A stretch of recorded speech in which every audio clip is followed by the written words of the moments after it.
Hello, good morning. So today we'll talk about Chapter 5 in Psychological Assessment, which is reliability.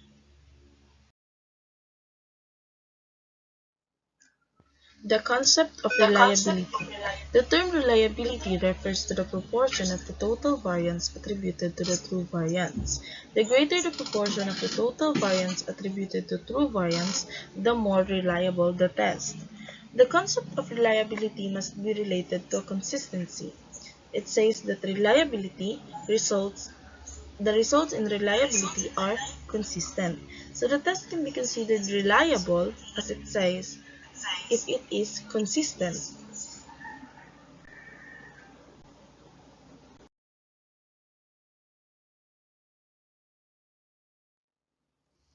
Reliability is a synonym for dependability or consistency, and in psychometry, the measurement can be considered reliable, or the measurement of the test is reliable if it is consistent or the result is consistent.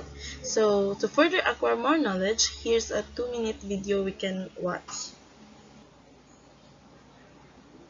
Hi, and welcome to 2-Minute Theory of Knowledge. In this episode, what is reliability? Reliability is an important judgment concept in TOK. We often ask, how reliable is this knowledge, or when can we rely on that knowledge? We might judge some claims, experts, or sources to be reliable.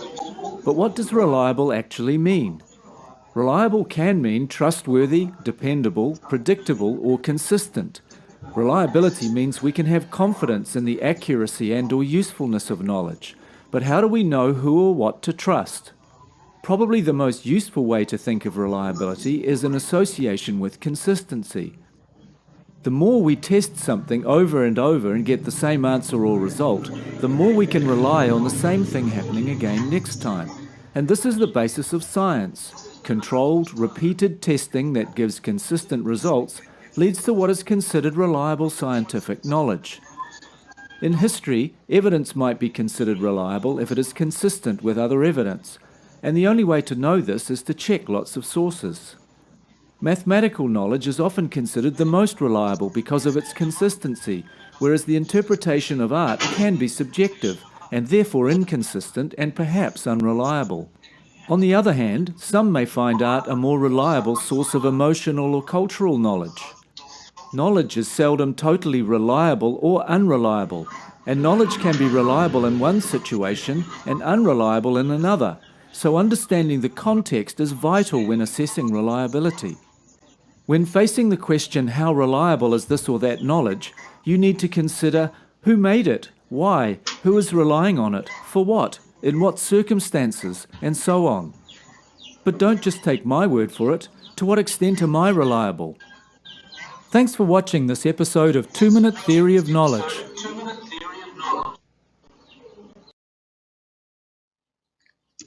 Reliability coefficient, an index of reliability, a proportion that indicates the ratio between the true score variance on a test and the total variance of the test. Reliability coefficient measures the reliability of a test by measuring the same individuals or the same test once or twice and computing the correlation of the two sets of measures. So the reliability coefficient quantifies measures, or it quantifies the measure of the consistency of one test, measures the consistency of the test. Next, we have the definition of variance. Variance, a statistic useful in describing sources of test score variability, or the standard deviation squared.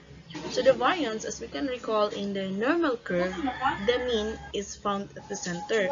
So the following numbers in the mean are what we call the variance. The variance estimates how far the random or how random are numbers from the mean value. Next is the true variance. Next is the true variance. True variance are variances from true differences. true variance, which is, this variance is naturally happening within or across research parties, or as the definition says, or as the definition, variance from true differences. Next is the error variance, variance from irrelevant or random sources. This variance is we can have it from a random sources, or we can get it from a random sources, and somehow it is not related in your study. The error variance is not related in your study or in the test. The error variance is it is the component of variance in the distribution from the error variable, or it influences the aims or the variables of your study that you are trying to manipulate.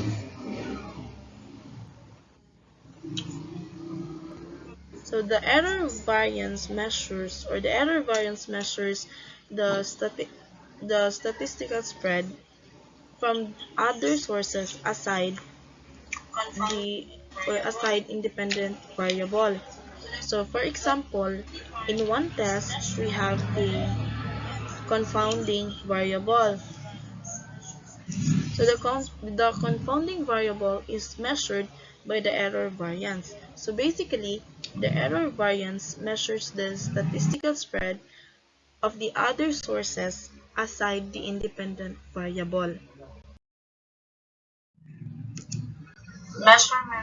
Measurement error refers to collectively of all the factors associated with the process of measuring some variable, other than the variable being measured.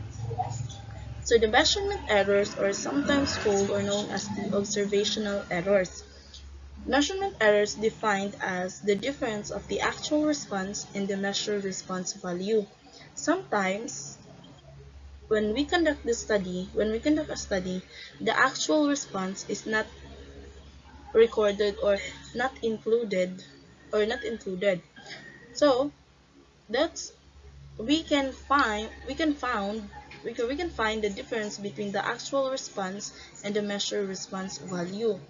And then the difference between the actual response and the measurement response is what we call the measurement errors. The measurement errors has it has a random error and a systematic error. Random errors, a source of error in measuring a targeted variable caused by unpredictable fluctuations and inconsistencies of other variables in the measurement process.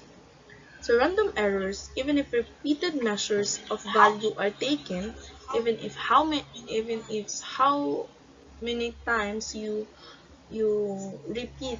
repeated measures are taken, somehow we can still found inconsistency.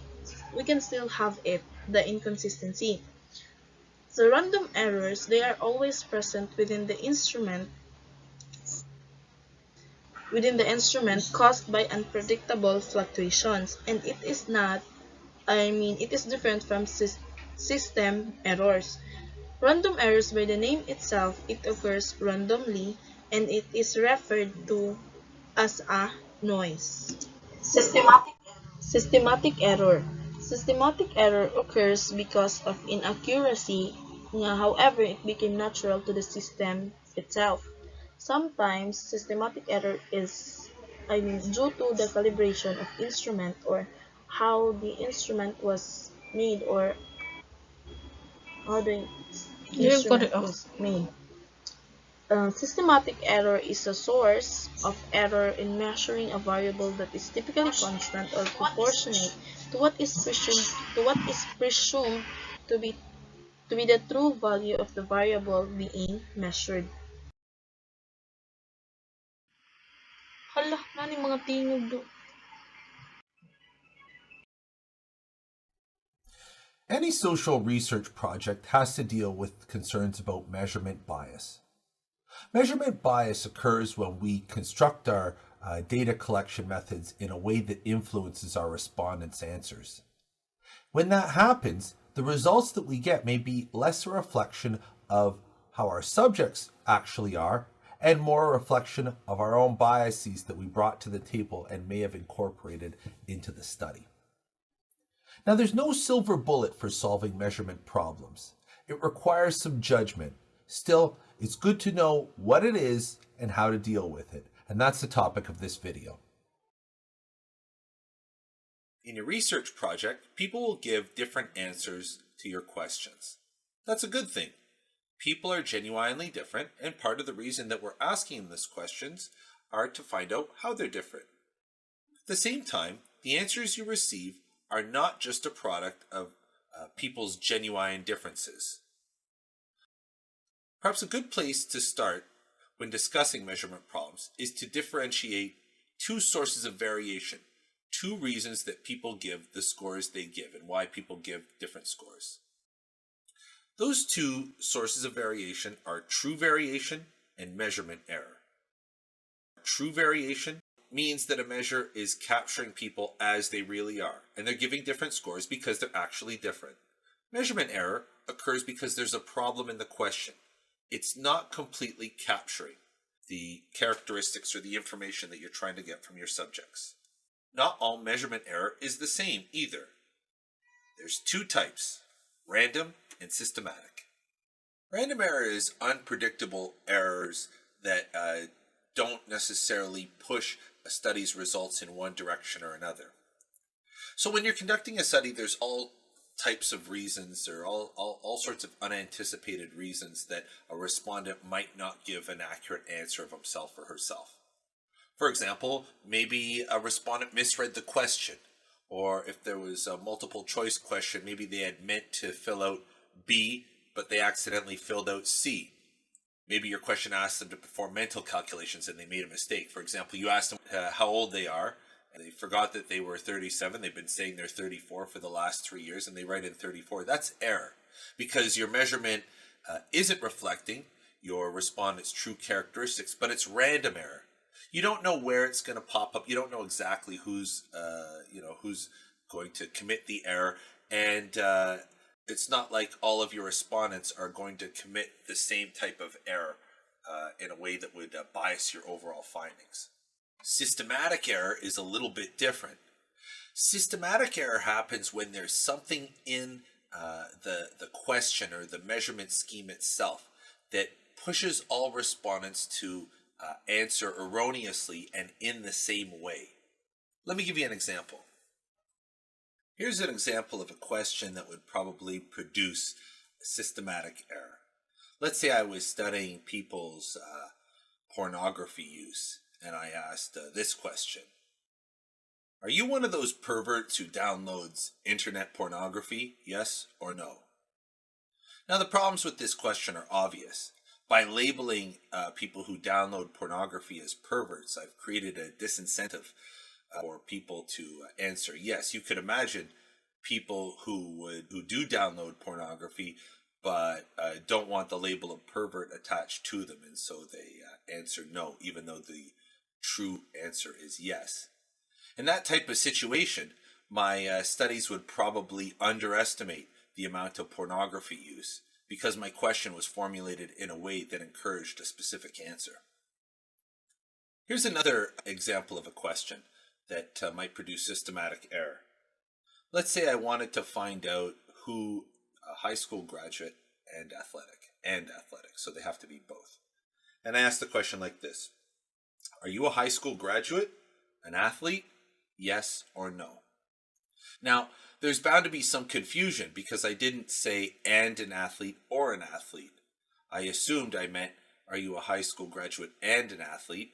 But some people might have read it as, are you a high school graduate or an athlete? And might answer yes if they graduated high school, but they're not an athlete, or yes if they were athletes but didn't graduate high school. In this situation, my results are probably not going to properly capture who's both a high school graduate and an athlete. My question was unclear. It affected people's answers, and so my estimates are off.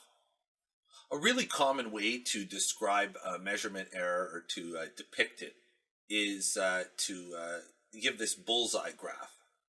So imagine the center of the bullseye is the true answer for everybody.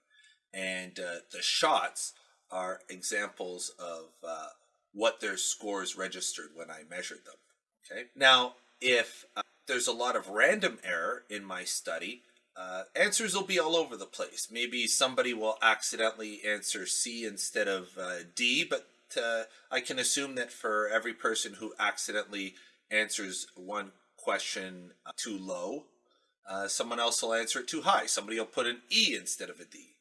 In situations with a lot of random error, the worst case scenario is that I get just a lot of noise. I can't really tell from my measurements what the population is really like. Systematic error is much more dangerous because there's a possibility that I'll get what appear to be very highly or very precise answers, but the answers are wrong. Why is that a problem? Well, think about how research is used in decision making. A lot of random error, you give it to a decision maker, and the decision maker is probably going to say, "We don't know. I can't tell from your data what my best choice is. Your answers are all over the place." In contrast, a lot of systematic error could give the impression of a highly definitive finding. So it looks like your studies are conclusive, and your client looks at your results, goes, "Well, it's quite clear what I have to do based on your results." And he or she goes and makes a decision based on your faulty results. A confident wrong finding is much, much worse than a uncertain finding that doesn't tell us much. Measurement error is an inescapable problem.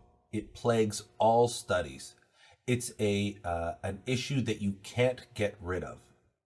At best, you can be cognizant of its existence and try to keep your eye open for problems in your research measurement design that will cause these types of errors to become egregious.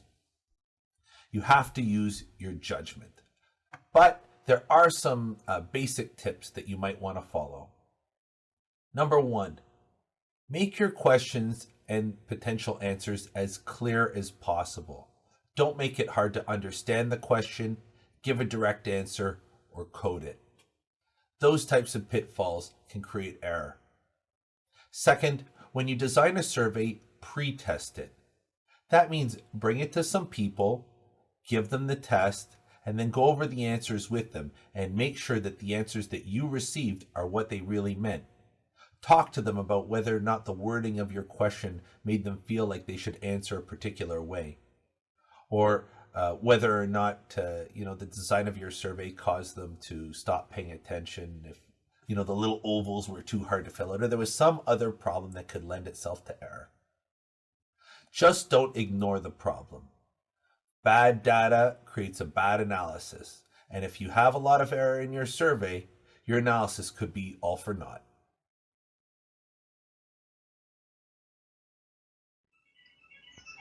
Sources of error variance. First, we have the test construction.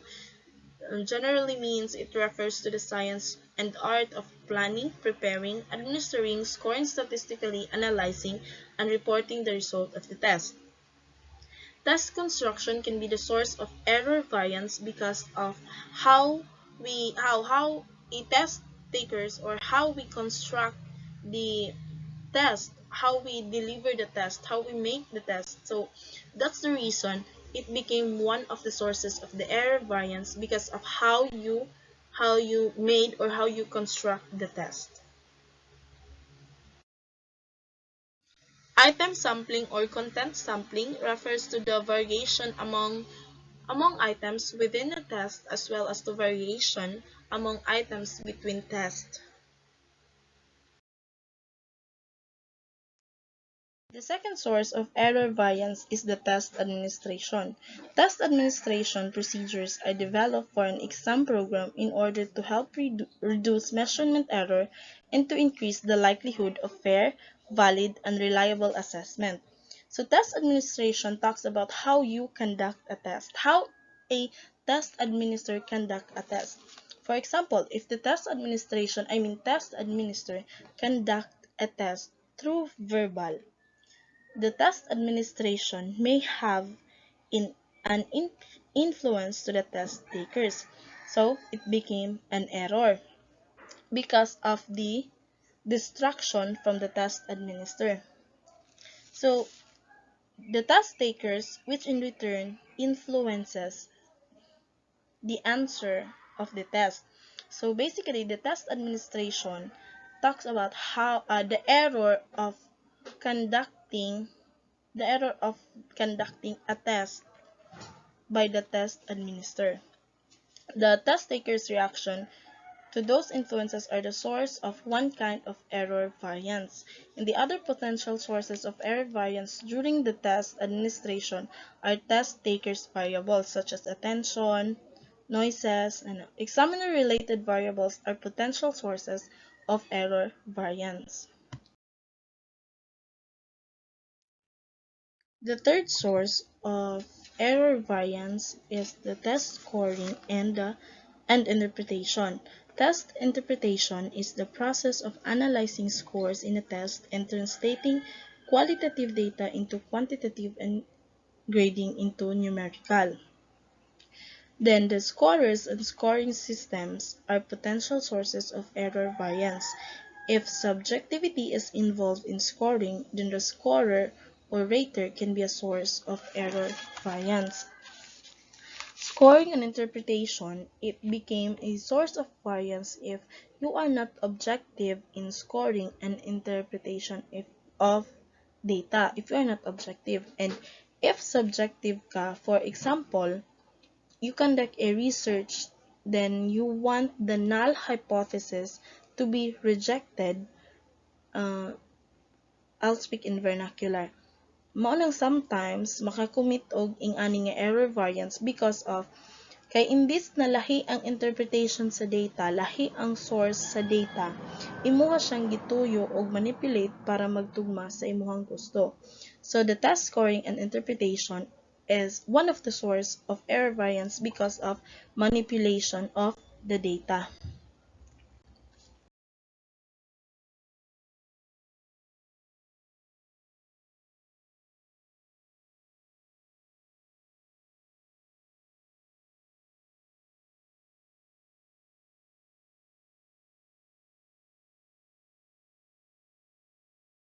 Sampling error.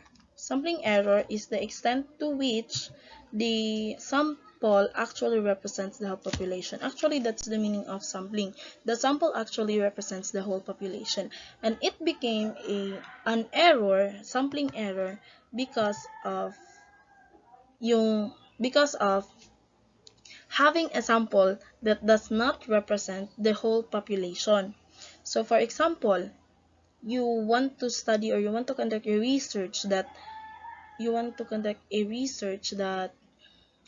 students who's taking online class with poor internet connection or no connection at all, then the sample you have does not represent the whole population. You randomly pick the sample and hindi siya nakarelate sa population because she or he has a stable internet connection. So that's the sampling error. You have a wrong sample, or the sample you have does not represent the whole population. Surveys and polls are the two tools of assessment used to public opinion. Methodological error. An over-reporting or under-reporting of observed data may also contribute to systematic error. Methodology is inaccuracy in data gathered. However, it became an error when, for example, you want to know the social demographic data. For example, caretakers. You want to know how many hours a caretakers take care of their patients in a day. Some of them answers 1 to 3 hours, but most of the answer is 1 to 5 hours. So you decided na 1 to 3 hours is not relevant in the study because most of the answers is 1 to 5 hours. So you didn't include the answers na 1 to 3 hours. So the data gathered is mali na siya. The data gathered is mali na siya because you didn't include all the data. You have just picked what to put in a data. Then it become an methodological error.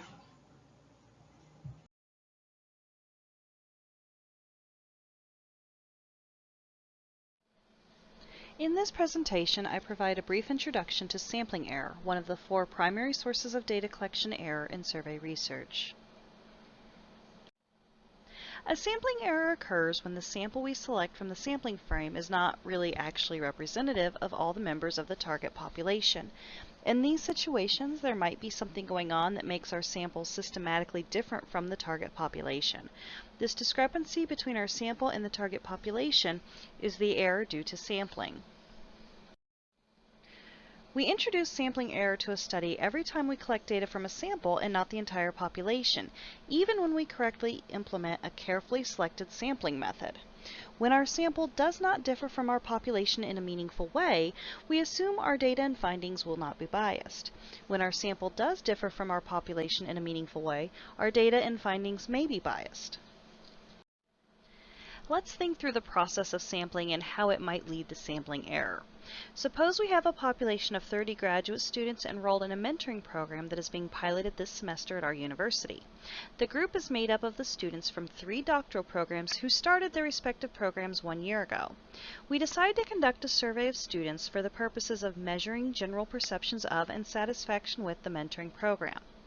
The program director says we can only include 1/3 of the program students in our study because other researchers would like to use this population as well. Suppose we use a random sampling approach and we select these 10 students to make up our sample. The sample we have selected is perfectly representative of the population of doc students in the mentoring program. Because the sample is representative of the population, we assume there is not an increased sampling error that will result in sampling bias. Now suppose we use a random sampling approach and we select these 10 students to make up our sample. If the only meaningful differences between participants are based on the graduate program in which they enrolled, the sample is not an accurate representation of the target population. Let's look at the differences in how the 3 graduate programs are represented in the sample compared to the population. 50% of the sample consists of students in the first program, while that entire program only accounts for 20% of the population. Also, only 20% of the sample is students in the third program, even though that program accounts for 50% of the population total. Now we might expect our data to be biased because we have introduced more sampling error into the study than would have been there if our sample perfectly represented our population. Here are some sources on sampling error you might find helpful if you'd like to learn more about the effect of sampling error on research, strategies for reducing sampling error, or statistical methods for adjusting for sampling error.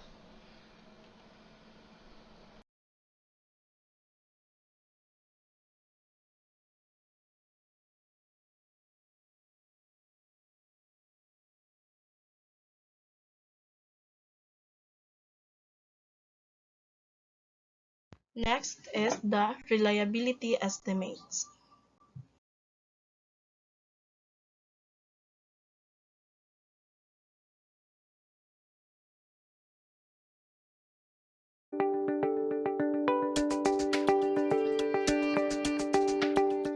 Welcome back to 10-Minute I.O., your bite-sized resource for all topics related to industrial organizational psychology.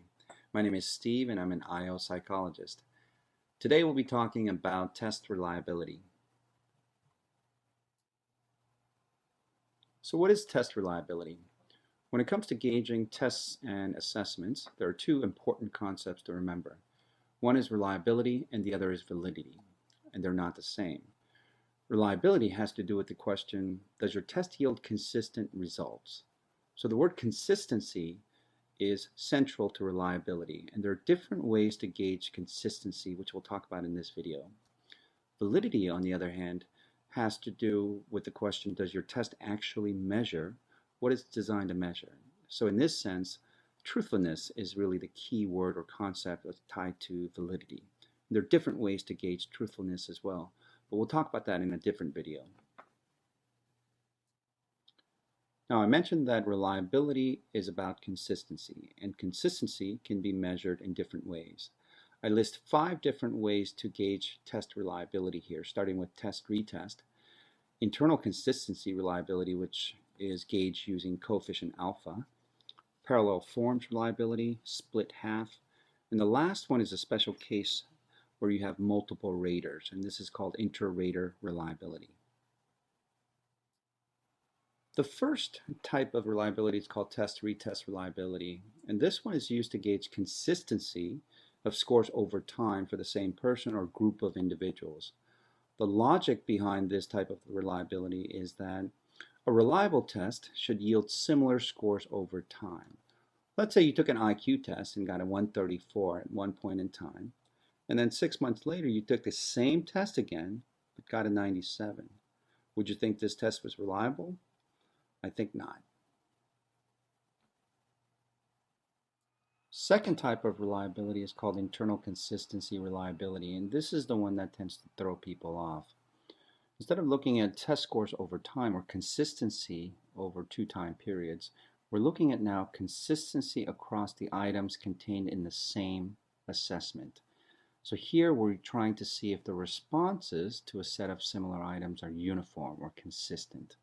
The key logic here is that a reliable test should contain only those questions that measure the same concept.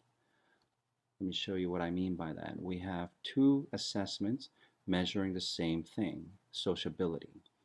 The first assessment has 4 items: love going to parties, enjoy meeting new people, comfortable around strangers, and sociable person.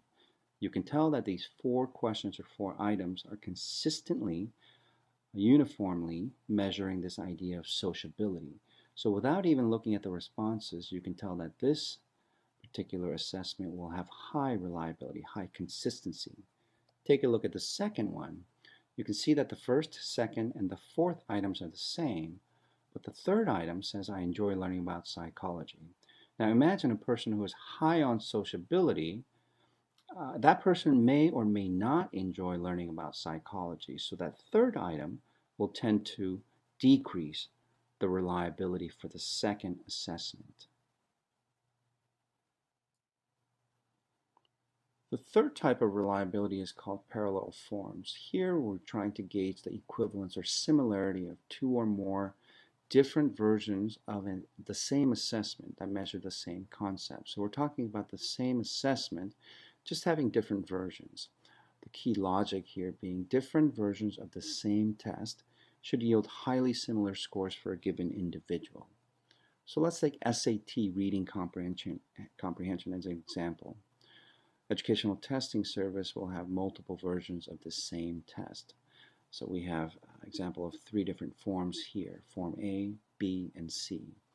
If Joe were to take these 3 assessments all in one day, he should have, assuming that the test is reliable, should obtain scores that are very similar. So the correlation of the scores across these forms should be very high. In fact, above 0.75 or so, if in fact these forms are measuring the same idea. Now we come to split half reliability. This is a lot like parallel forms, except this is a lazy man's version. So instead of creating new forms to gauge reliability, we're taking a single test and splitting it into two parts and comparing an individual's scores on both halves. Logic here is that if a test is split into 2, let's say odd versus even questions, then the 2 halves should yield similar scores for a given individual or group of individuals. Going back to the SAT reading comprehension as an example, let's say this particular test, Form A, has 100 items or 100 questions. We take the 50 odd number items and take the 50 even number items, and we administer that to a group of people. We would expect that if a person does really well on the 50 odd number items, he or she should also do very well on the 50 even number items, and vice versa. So in this sense, we would expect the correlation represented by R here to be very high, assuming that the test is reliable. The last type of reliability is a special case of reliability involving multiple raters or judges. This is used to gauge the consistency of ratings across multiple raters or observers. This is often used in figure skating, competitions or gymnastic competitions. The logic here is that in order for a scoring method to be reliable, independent ratings made by multiple judges should be highly similar. So take a look at this first example. Let's say this is at a figure skating competition. You have 4 judges who gave 9, 8, 9, and 10. Assuming that this scale goes from 1 to 10, this particular performer did an outstanding job, and what we're looking for is not necessarily high or low scores here, but the consistency across the judges. So here we can see that 9, 8, 9, and 10 is fairly consistent. So we would expect a high inter-rater reliability here. In this second example, we can see that the 4 judges gave 9, 3, 1, and 10. This is highly inconsistent across the judges. They're not on the same page regarding what to look for, what element they should score high, what element they should score low. So they're all over the place. And this is an example of where we would expect to find a low inter-rater reliability. Let's run through a quick overview of how we can gauge reliability. You can see here that less than 0.4 will be considered poor reliability, between 0.4 and 0.7 would be moderate, and anything greater than 0.7 would be considered good. But also it's important to keep in mind that these are rough guidelines. So depending on the type of reliability and the context, what is acceptable, it can vary. Before we end this video, I do want to cover or make an important distinction between reliability and validity. I mentioned that reliability has to do with consistency. Validity has to do with truthfulness. A few years back, when I was a little overweight, I tweaked the back of the bathroom scale to show 10 pounds less than my actual weight. Let's say that I weighed 230 pounds at the time, my actual weight. Because I tweaked a little dial, the scale would show 220 pounds. I would jump on the scale on Monday morning, and it would show 220 pounds. I'd feel great. Tuesday morning, it would also show 220 pounds. Wednesday morning, Thursday morning, and so on. So it would consistently show me 220 pounds, when in fact, my actual weight was 230 pounds. So in that case, I might ask, was the scale, bathroom scale, reliable? We would have to say yes, because it was yielding the same consistent results, 220 pounds. But then if I were to ask you, was the bathroom scale valid? Then we would have to say no, because it did not give us the true weight, 230 pounds. So the point I'm trying to make here is, just as a bathroom scale can consistently show the wrong weight, a test or an assessment can yield consistent results in the sense that it can be highly reliable, but because it's really not measuring what it intended to measure, the test or assessment can be invalid or less than valid. That's an important point. Thanks so much for watching the 10-minute I.O. The overview of reliability estimates. First, there are several types of reliability estimates, each influenced by different sources of measurement error. Second, the test-retest reliability indicates the repeatability of test scores with the passage of time. This estimates also reflects the stability of the characteristic or construct being measured by the test. Third is the alternate or parallel form reliability indicates how consistent test scores are likely to be if a person takes 2 or more forms of a test. The last or fourth is the split half reliability estimates is a useful measure of reliability when it is impractical or undesirable to assess reliability with 2 sets or to administer a test twice.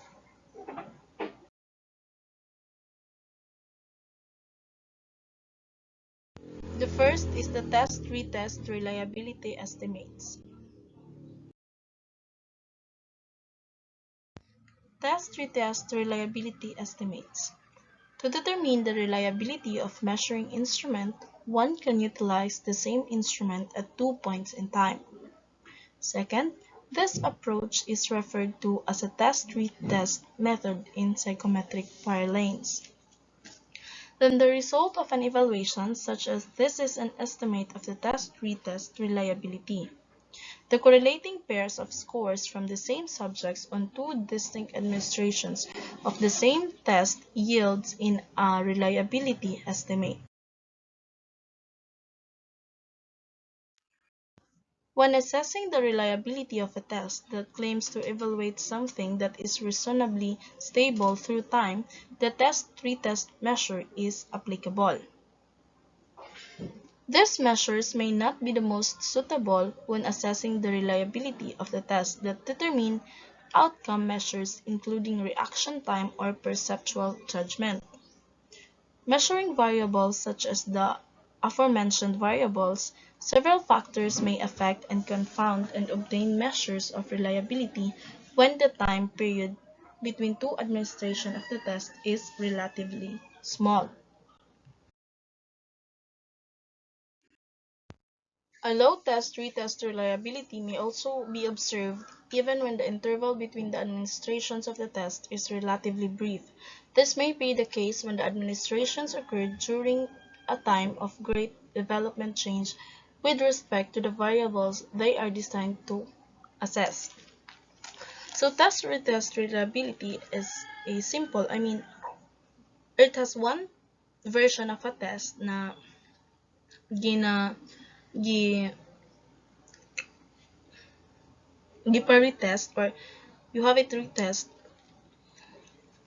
in the test takers. 2 points, it has 2 points in time. For example, you conducted a test today, and that test, for example, 20 items. It has 20 items, and you have it retest after a week. So the answers, if you want to test if the answers are if it has the same answers or yung nagbago ba siya. The test-retest reliability talks about the test being taken again.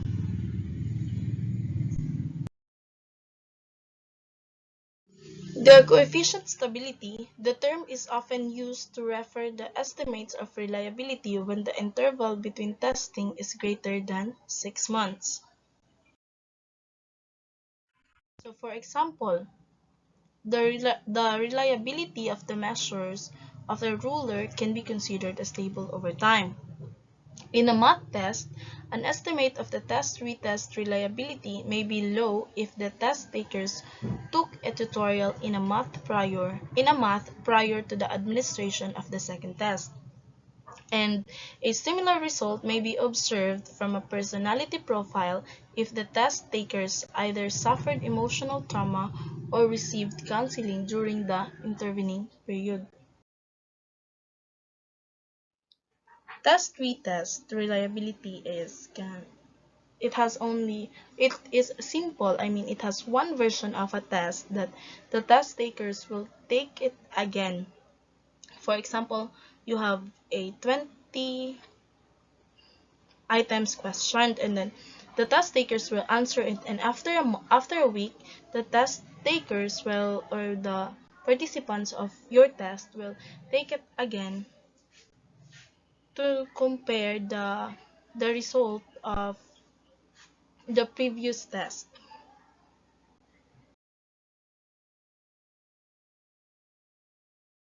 To further understand, I have this video in the next slide.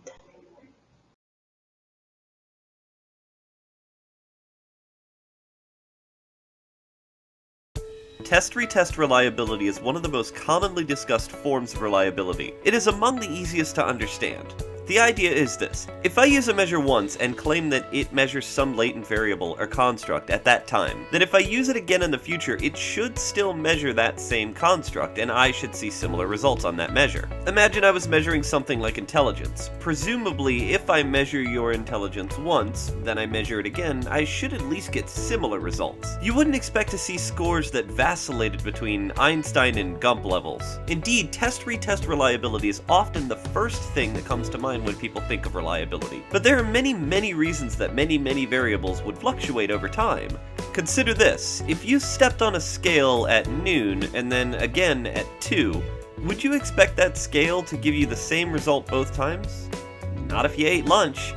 Or if you went to the loo, I guess. Other variables are likely to change over time simply because that's what those variables do. Have you ever noticed that your work or study motivation fluctuates? Any measure of work or study motivation could hypothetically change over time, leading to a decline in test-retest reliability. Before using test-retest reliability as a basis for reliability, ask yourself, is this a variable that should, theoretically, change over time? If so, what good is test-retest reliability? It may still have some value, but think critically about how much. Also, it turns out, people are fairly biased towards answering questions the way that they answered them in the past. If I ask you a question like, how much do you want to eat pasta on a scale of 1 to 9? You might answer 7 because you want pasta, but you aren't dying for it. If I come back and ask you again, you might think about how much you want pasta in an absolute sense, but then you might also think about how much you wanted it before, that's 7. Then you think, well, I want it less than I used to, and I said 7 before, so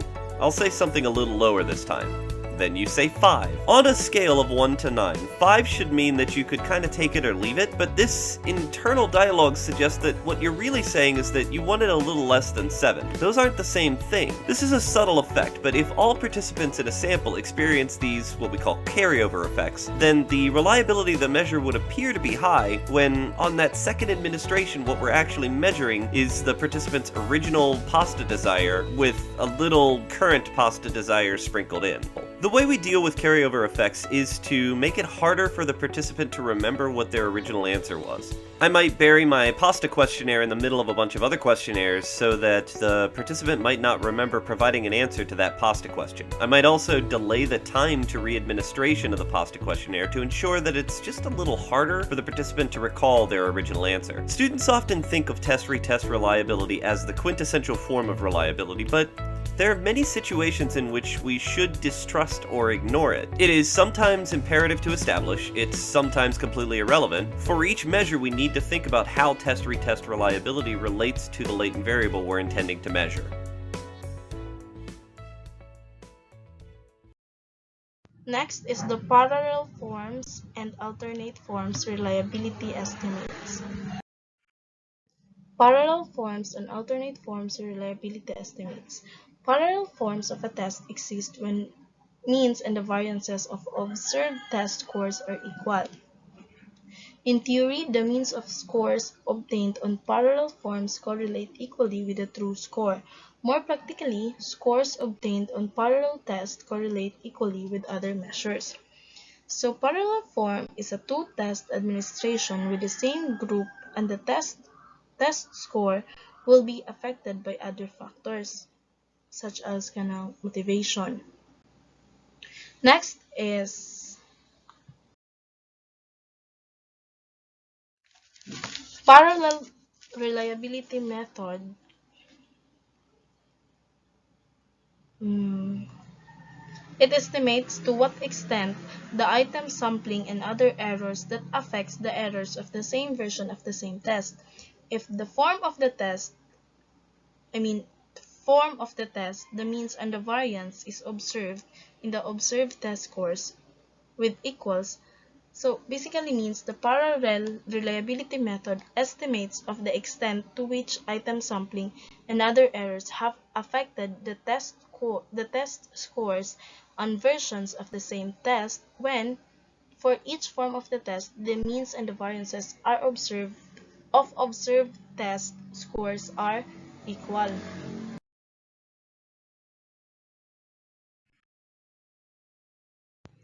Next is the alternate forms forms reliability estimates. Alternate forms are simply different versions of a test that have been constructed so as to be a parallel.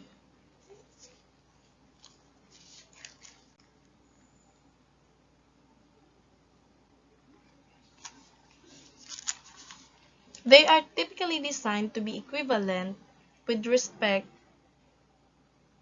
to variables. So for example, the content and the level of difficulty, level of difficulty, even though they have the different version of the test, per the level of difficulty and the content is the same. That is why it is called as alternate forms.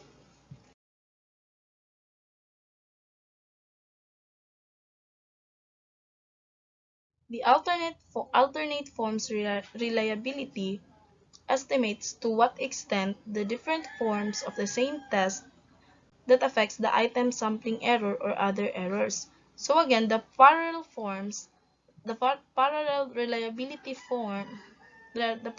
reliability estimates to what extent the item sampling or other errors that affects the test scores of the same version of the same test with the same version, with the same means and variances in the observed test scores, whereas the alternate forms reliability estimates to what extent the same tests have been affected by item sampling error or other error.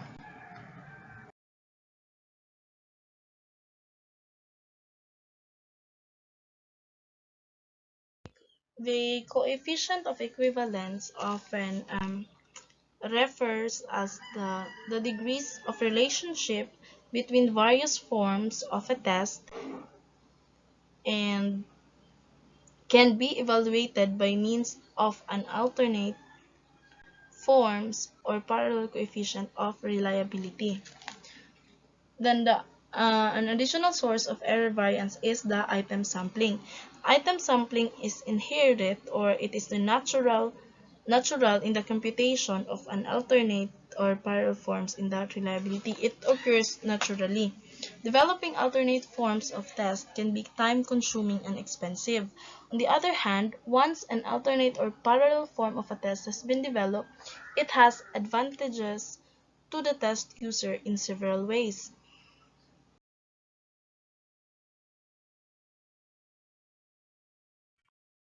The advantages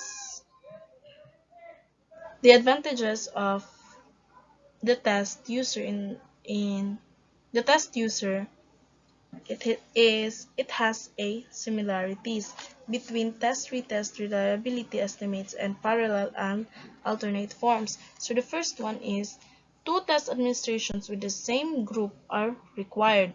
And the second one is test scores may be affected by factors such as motivation, fatigue, or intervening events such as practice, learning, or therapy.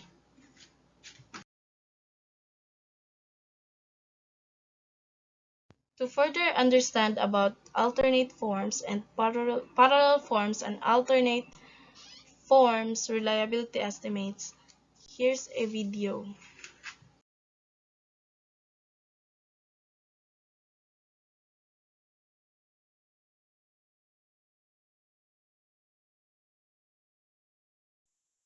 The alternate forms method is another method to assess the reliability of a measure.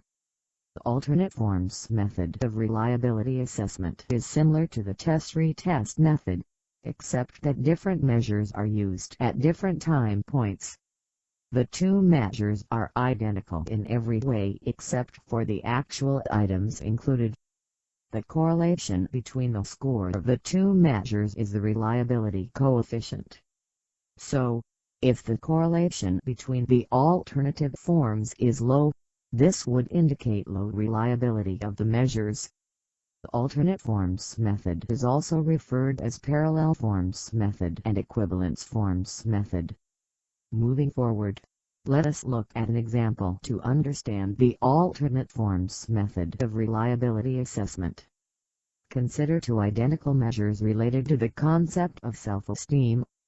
If these two measures are reliable measures, then those who scored high at time 1 with version 1 would also score high at time 2 with version 2, while those who scored low at time 1 with version 1 would also score low at time 2 with version 2. The advantage of using alternate forms method over test-retest method is that this method is free from the memory issue, as discussed earlier, because the individuals have not seen the version 2 items earlier. However, there are two problems related to this method. Firstly, this method is not completely free from the maturation issue discussed earlier. Secondly, this method requires developing a considerable number of items that measures the same thing, which might be difficult for some cases.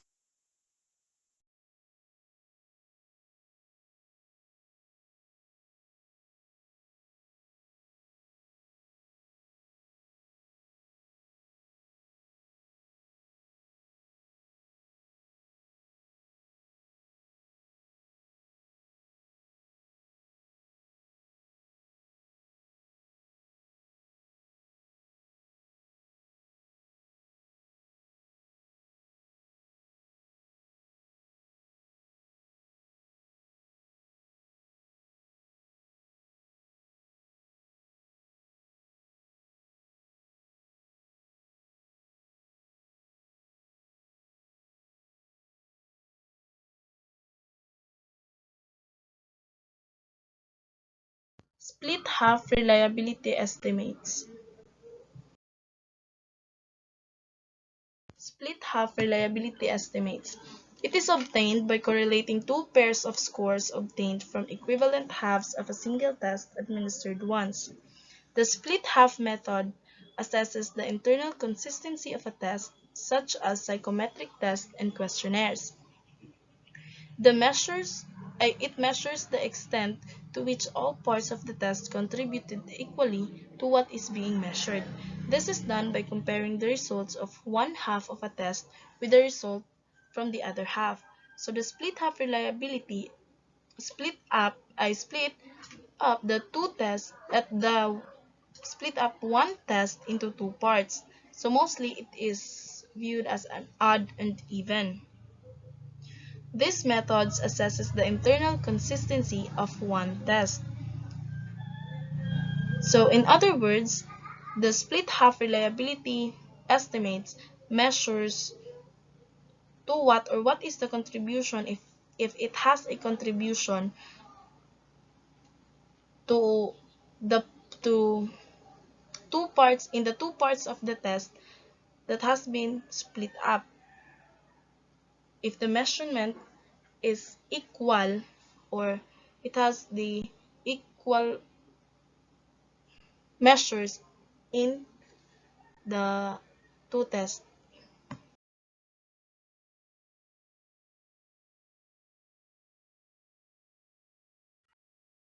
The computation of a coefficient of the split half reliability generally entails three steps. The first is to divide the test into equivalent halves.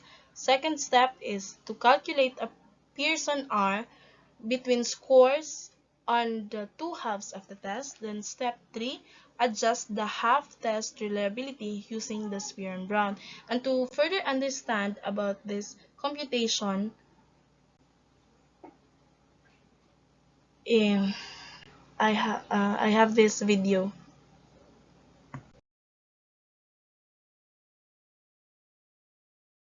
We have this Spearman-Brown formula. Spearman-Brown formula allows a test developer or user to estimate internal consistency reliability from a correlation of two halves of a test. Then a specific application of a more general formula to estimate the reliability of a test that is lengthened or shortened by any numbers of items. The Spearman-Brown formula may be used to estimate the effect of the shortening of the test reliability. Also be used to determine the number of items needed to attain a desired level of reliability. So this is the general Spearman-Brown formula. RSB is equal to the reliability adjusted by the Spearman-Brown formula. This is the Spearman-Brown formula. RXY is equal to the Pearson R in the original length test, this one, and N is equal to the number of items in the revised version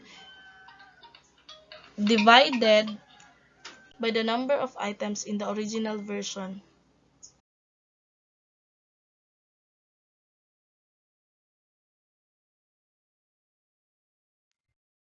By determining the reliability of one half of a test developer can use the Spearman-Brown formula to estimate the reliability of a whole test. Because of a whole test is 2 times longer than half a test, and the n in the general formula of the Spearman-Brown formula becomes 2 in the Spearman-Brown formula for the adjustment of the split half reliability. And then the symbol RHH, this one, stands for the Pearson R, still stands for the Pearson R of the scores into 2 half tests.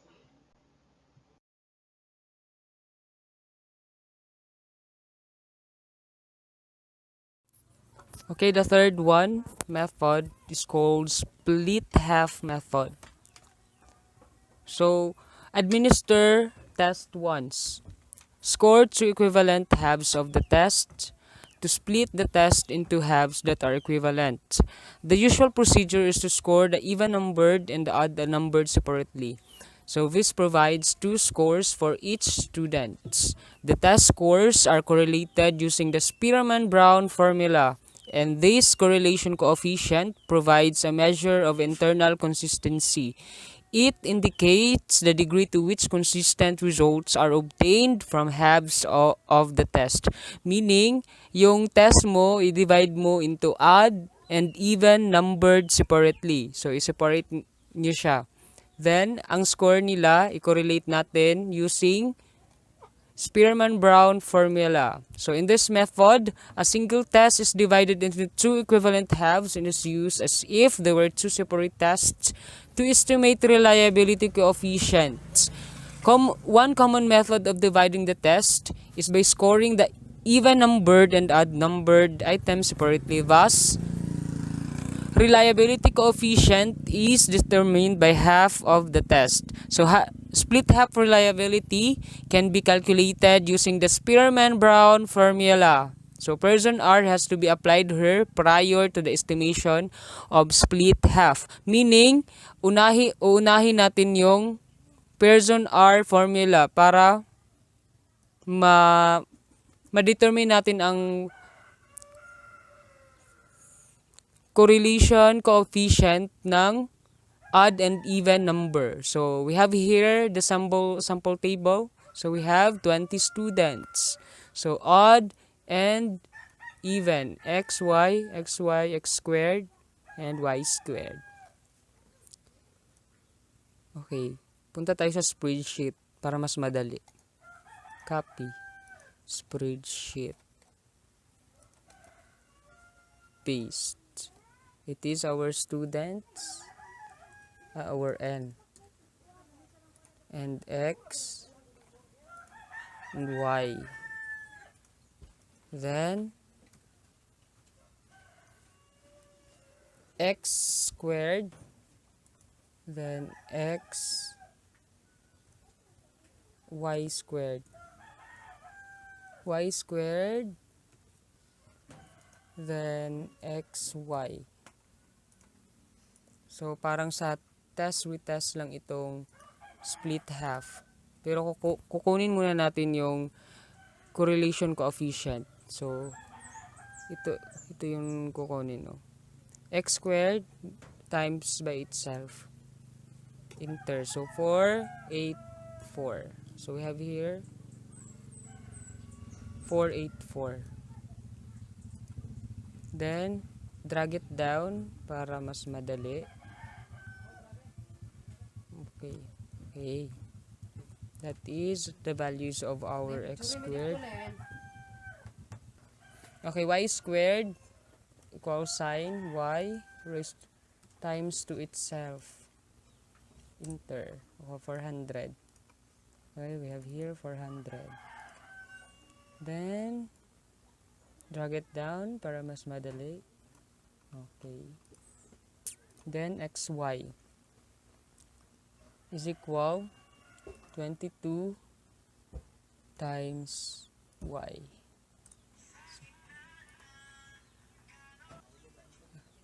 Okay, drag it down.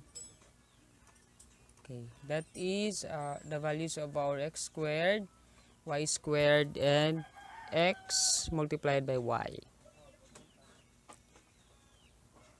Then, determine natin yung summation nila. Okay, summation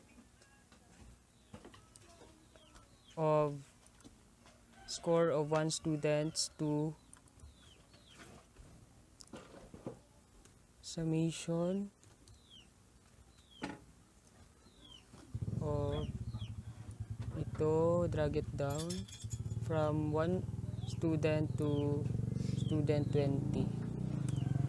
So we have 369. Okay, 369 here, the summation. Then drag it to right. Okay, that is our 358, our summation of x. Then drag pa 7109. This is a summation of our x squared. Okay, 6844. This is the summation of our y squared. Then 6850. This is the summation of our x times y. Here. Okay, this is the summation of all. So after that, we are going to utilize the Pearson R formula to determine the correlation coefficient of the odd and even numbers. So 20, ito na yun, 20 times by 6850, ito 6850,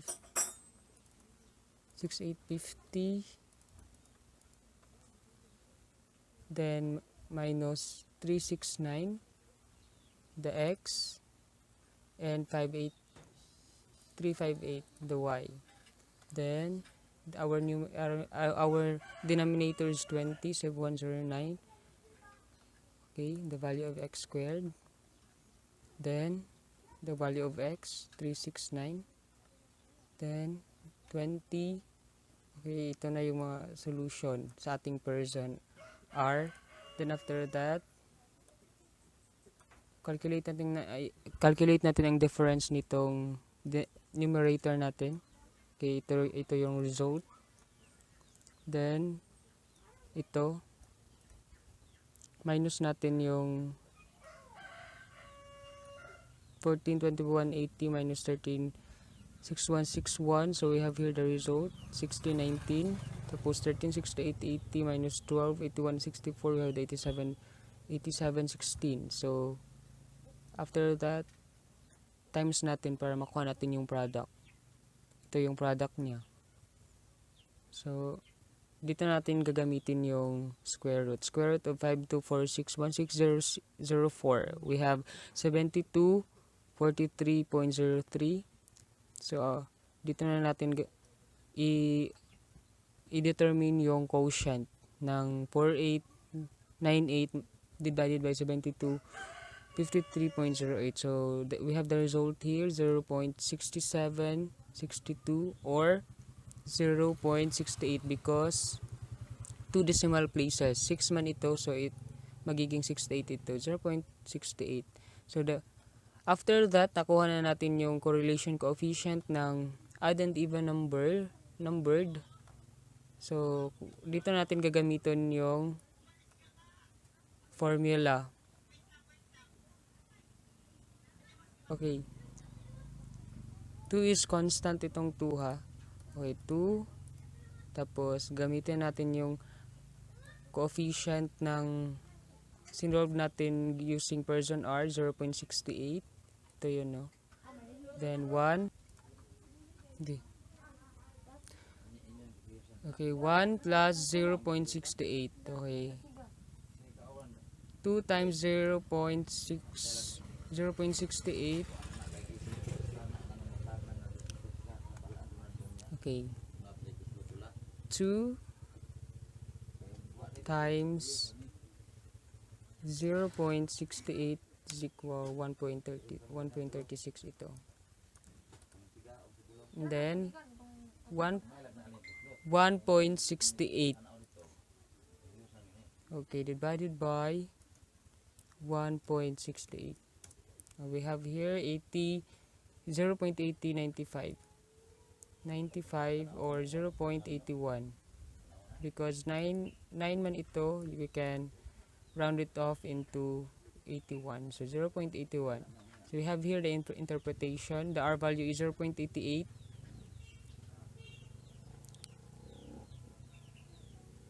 Okay. 81 ito guys. Sorry. Okay. The R value is 0.81 denotes a high relationship. Hence, the test is very good for a classroom test. Okay. Ito. Because ito yung result natin. Using Coder Richardson. No. Using by Spearman-Brown formula. So, ito yung gagamitin natin kapag split half yung gina-ask na test.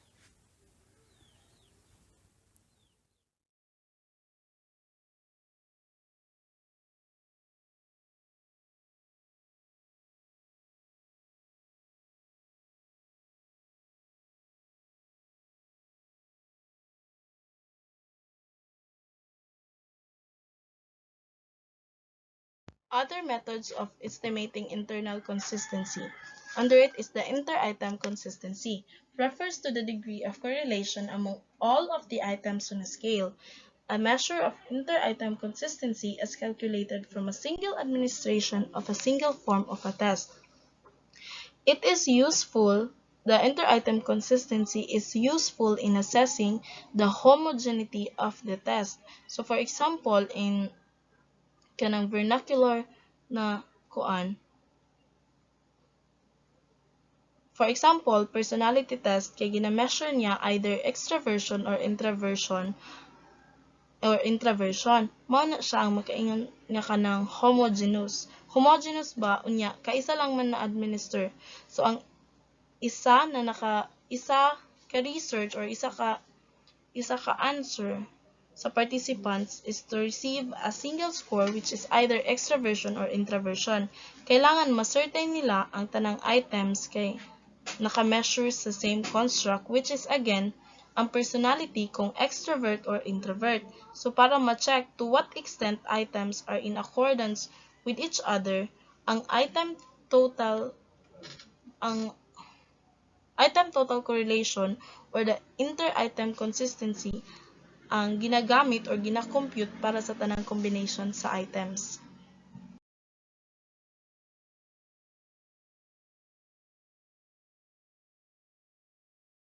The more homogeneous a test is, the more inter-item consistency it can be expected to have. Test homogeneity is desirable because it allows relatively straightforward test scores interpretation. However, it is often an insufficient tool for measuring multi-phased psychological variables such as intelligence.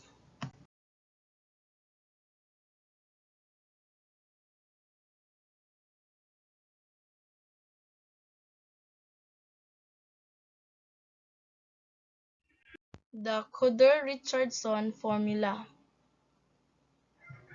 Known as the Coder-Richardson formula or written as KR-20, whereas test items are highly homogeneous. KR-20 and split half reliability estimates will be somehow similar. However, KR-20 is the statistic choice for determining the inter-item consistency of dichotomous items. Primarily, those items can be scored that can be scored as right or wrong, such as multiple items.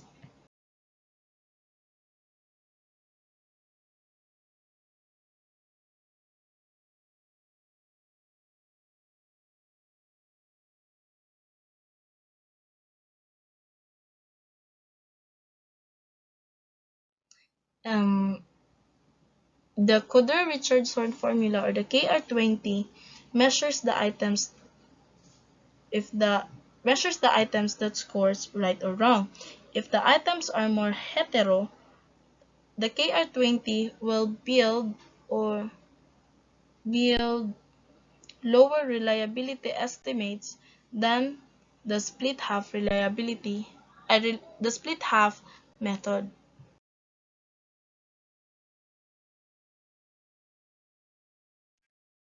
The Coder-Richardson formula, or the KR20 formula, is written as this. R KR20 stands for the Coder-Richardson formula 20 reliability coefficient, and K is the number of test items. Then the variance is the variance of total test scores. Then P is the proportion of test takers who pass the items. Q is the proportion of the people who fail the items, and PQ is the sum of product of all of the items. So to further understand how the KR20 is used, let's watch this video.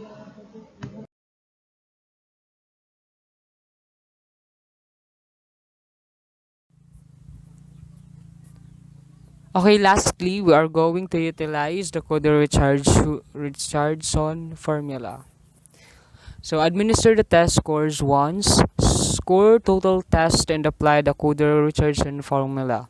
The Coder-Richardson formula is applicable only in a situation where student responses are scored dichotomously and therefore is most useful in with traditional test items that are scored as right or wrong. So, yung magagamit natin yung Coder-Richardson para sa mga test na right or wrong lang ang sagot. Or we have the right and unright answer, or incorrect or correct answer. So for example, dito is yung mga spelling tests, the true or false, and etc. So the KR20 estimates of reliability that provides information about the degree or through which the items in the test measure the same characteristics. It is an assumption that all items are of equal difficulty. A statistical procedure used to estimate is coefficient alpha. A correlation coefficient is given. So we have here the formula of the Coder-Richardson. So we have KR20 is equal to K divided by K minus 1 minus summation of PQ, and the standard deviation, or the coefficient alpha, where the number of K is the number of items in the test. This okay, this symbol is, or the alpha stands for the standard deviation. P is the proportion of examinees who got the item correctly. Q, the proportion of examinees who got the item incorrectly. So we have here the table. So consider a test of 60 items administered to 32 students. So we have here, okay, punta tayo sa ating spreadsheet. So ito na yun. So ito yung summation ng mga scores ng 32 students, at ito rin yung summation ng x squared, or score ng mga 32 students ni-raise siya into the power of 2.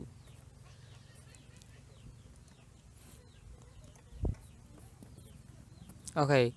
Meron na tayong data about the x squared. So, ito na yung summation niya at ito na rin yung mga data ng every student's scores raised to the power of 2.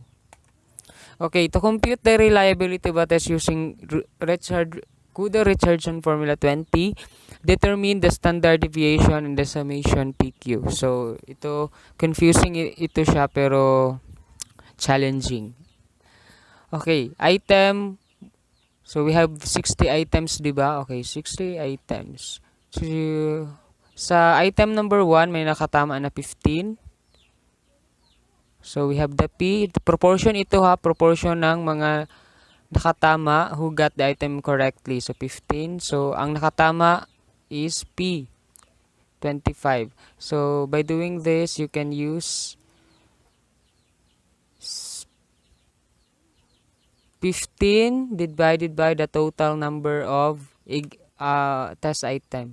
So, we have here the 0.25 para ma-determine ninyo kung ilan yung students, ay proportion ng student na nakatama sa item.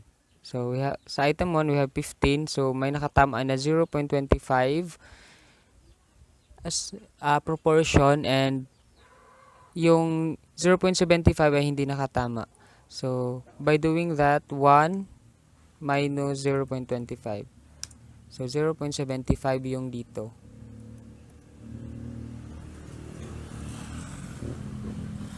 And, after that, i-times mo yung result dito at ang result dito. So, 0.25 multiplied by 0.75, we have 0.1875. Ito yun siya. Okay, mahaba-haba to siya guys. So, you can use the spreadsheet para mas madali. Okay, ito na yung summation ng PQ. So, ito yung summation ng PQ. Ito, hindi na natin ito kailangan. Itong P and 1 minus P. So, ito lang PQ. So, una natin gagawin, to get the standard deviation, use this formula. So, ito yung ating gagamitin kapag kukunin natin ang standard deviation. Kasi sa Kuder-Richardson, dapat merong standard deviation. So, we have here the square root of x, summation of x squared minus the quotient of summation of x raised to the power of 2 and n.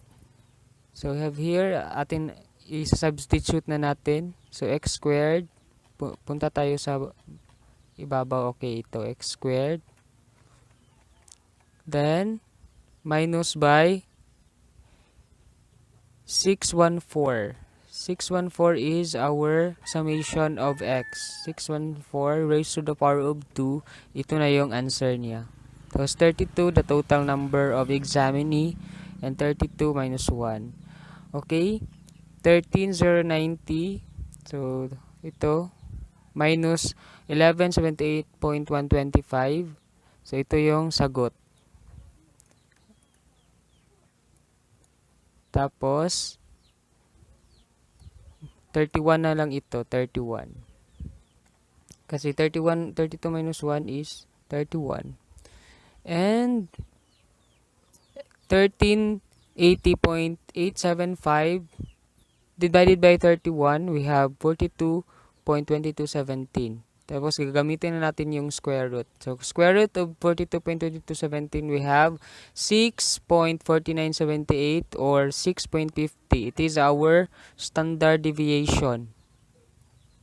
It is the standard deviation. So, after that, gagamitin na natin yung formula ni Kuder at Richardson. So, the solution of the reliability using the Kuder-Richardson formula 20. So, KR20. So, K is the number of items. Am I right? Okay, K is the number of items. Okay, K. Number of items. So, palitan na natin yung K ng 60. 60 minus 1.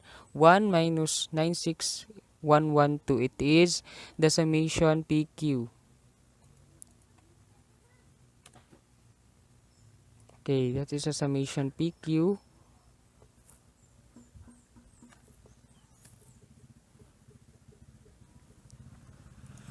Okay, 60 minus 1, so we have 1.0169 here, minus,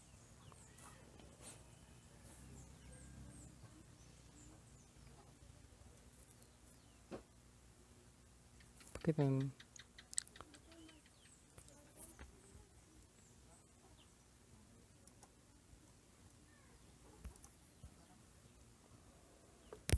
okay, 1 minus 0.2274, we have here the 0.7725.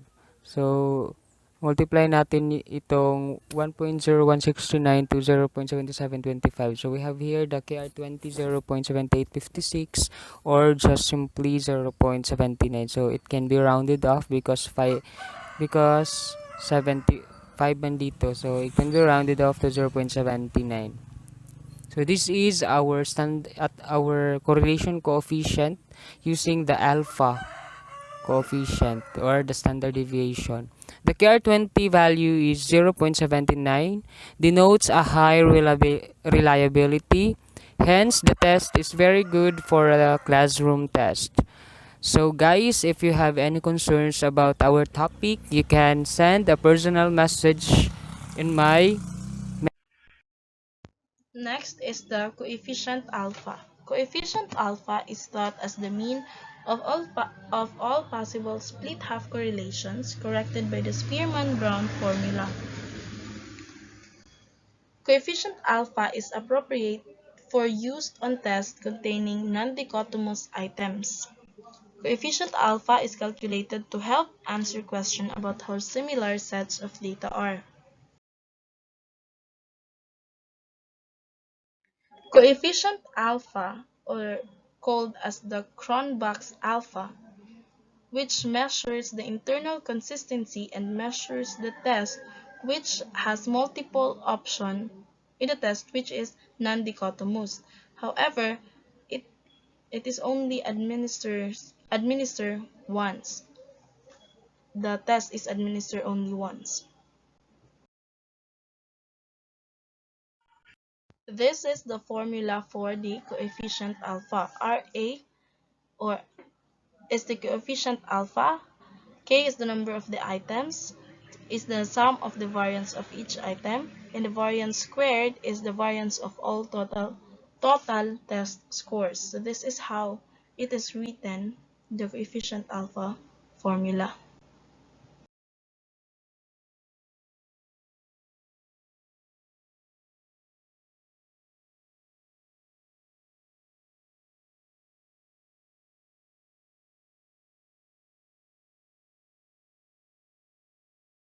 Hi, in this video I'm going to explain what Cronbach's alpha is. So Cronbach's alpha is a psychometric statistic that was introduced by Cronbach in 1952, but before Cronbach's alpha was introduced, there was a split half reliability estimate that was actually very similar to Cronbach's alpha, but it was limited in that you had to choose what split half, and different split halves gave different estimates of internal consistency.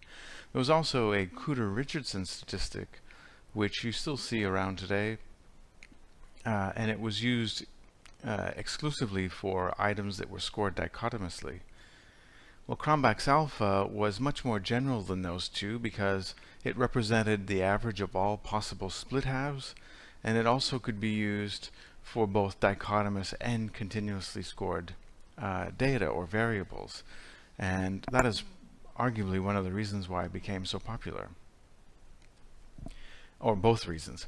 I should note that probably 80% of the time people use the term Cronbach's alpha, and 20% of the time people say coefficient alpha. Both of them mean the same thing. Ironically, Cronbach himself in a paper after 1952 asked people to use the term coefficient alpha because he didn't think it was right to call it Cronbach's alpha because there were so many other papers on reliability before his, but that really hasn't changed much. Most people still call it Cronbach's alpha, even though Cronbach himself preferred coefficient alpha. So what is it exactly? It's an estimate of reliability, and it's very specifically an estimate of internal consistency reliability.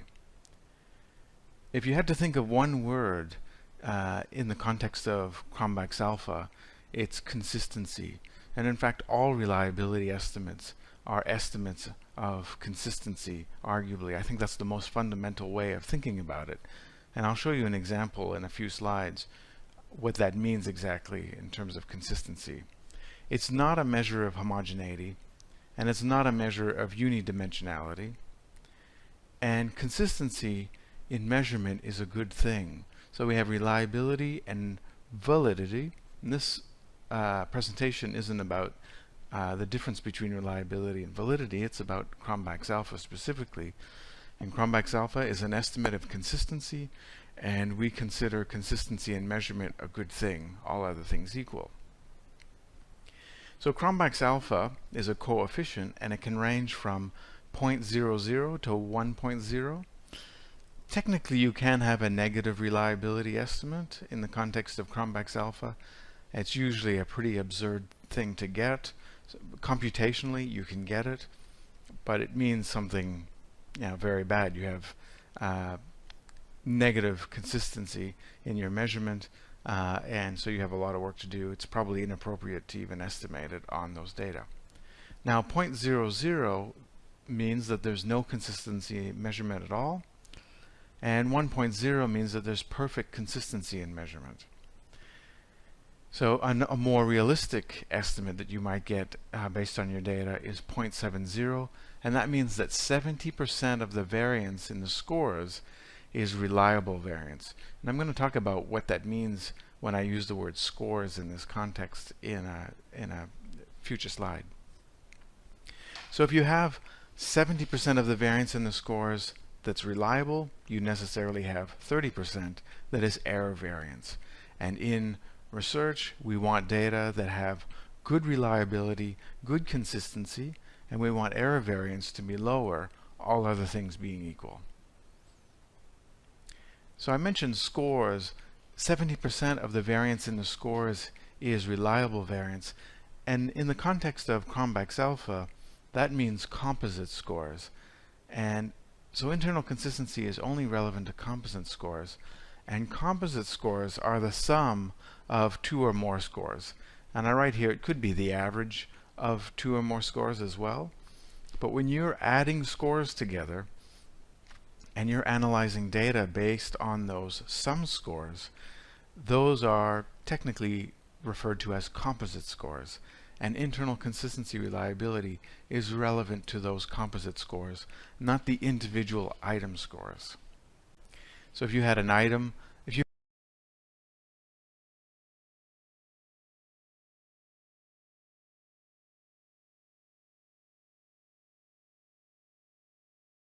Hi.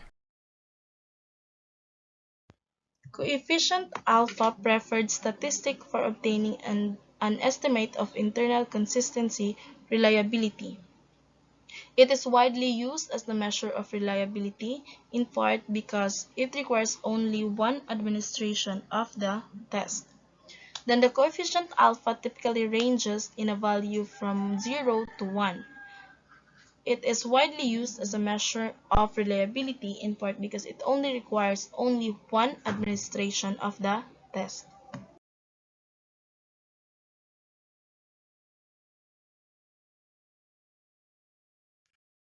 Next is the average proportional distance, or the ADP. It measures a measure that focuses on the degree of difference that exists between item scores. It is defined as the measure used to evaluate the internal consistency of a test that focuses on the degree of difference that exists between item scores.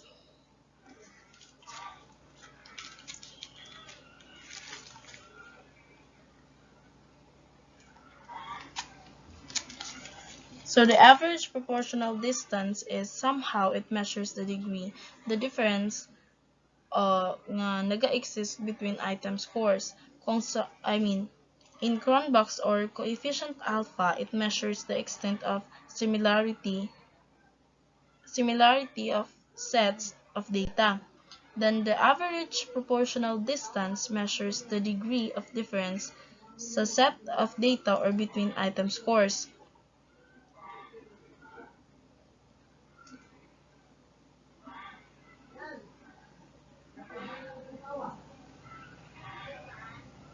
So the ADP measures the interconsistency of a test na that follows the degree or on that follows the degree of differences between item scores.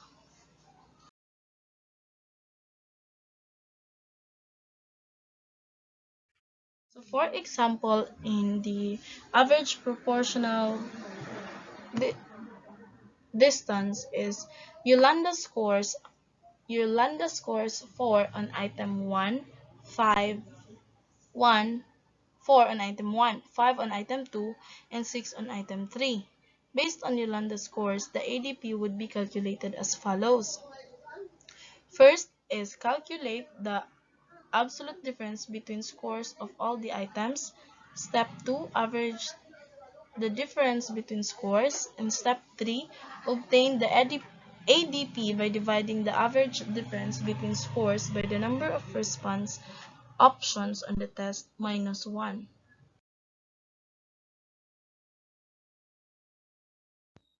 So the treat ITI is how the calculations would look using Yolanda's test scores. Step 1 is absolute difference between items 1 and 2 is 1. Absolute difference between 1 and 3 is 2. Absolute difference between items 2 and 3 is 1. Step 2, in order to obtain the average difference, add up the absolute difference in step 1 and then divided by the number of items as follows. So AD is equals to 1, the differences of add up the absolute differences in step 1. AD is equals to 1 plus 2 plus 1, and then step 3, I know. AD is equals to 1 plus 2 plus 1 divided by the numbers of items over 3, and it is equals to 4 over 3 and round or equals to 1.33. So step 3, obtain the average proportional distance, divide obtain the average proportional distance or the ADP, and then divide the average difference by 6. The 7 responses option in our ITI scale minus 1.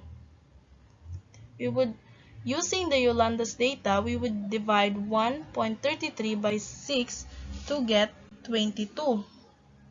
Thus, the ADP in the ITI is 22.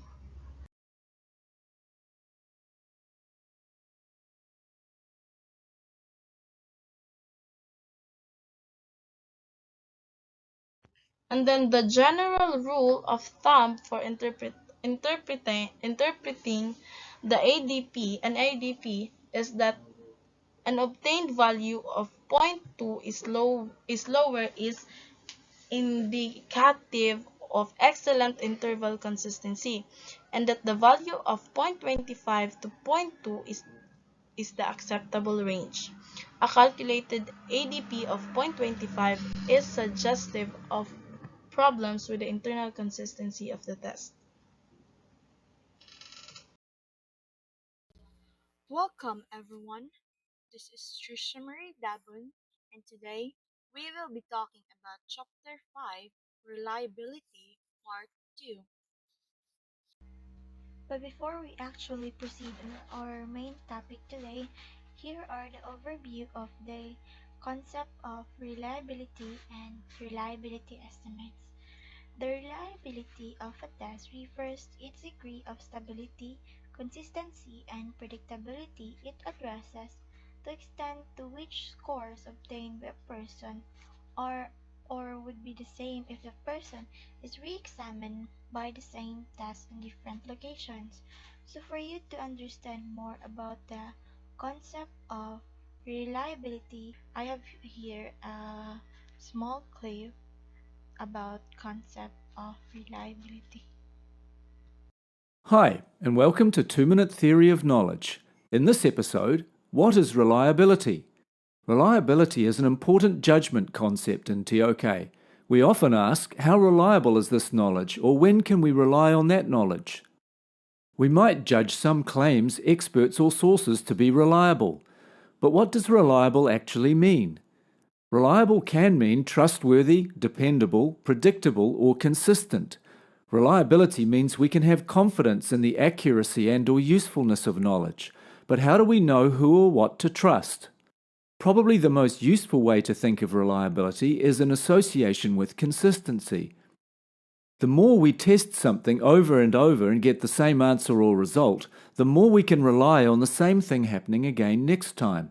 And this is the basis of science. Controlled, repeated testing that gives consistent results leads to what is considered reliable scientific knowledge. In history, evidence might be considered reliable if it is consistent with other evidence, and the only way to know this is to check lots of sources. Mathematical knowledge is often considered the most reliable because of its consistency, whereas the interpretation of art can be subjective and therefore inconsistent and perhaps unreliable. On the other hand, some may find art a more reliable source of emotional or cultural knowledge. Knowledge is seldom totally reliable or unreliable, and knowledge can be reliable in one situation and unreliable in another, so understanding the context is vital when assessing reliability. When facing the question, how reliable is this or that knowledge, you need to consider who made it, why, who is relying on it, for what, in what circumstances, and so on. But don't just take my word for it. To what extent am I reliable? Thanks for watching this episode of 2 Minute Theory of Knowledge. Measures of interscorer reliability.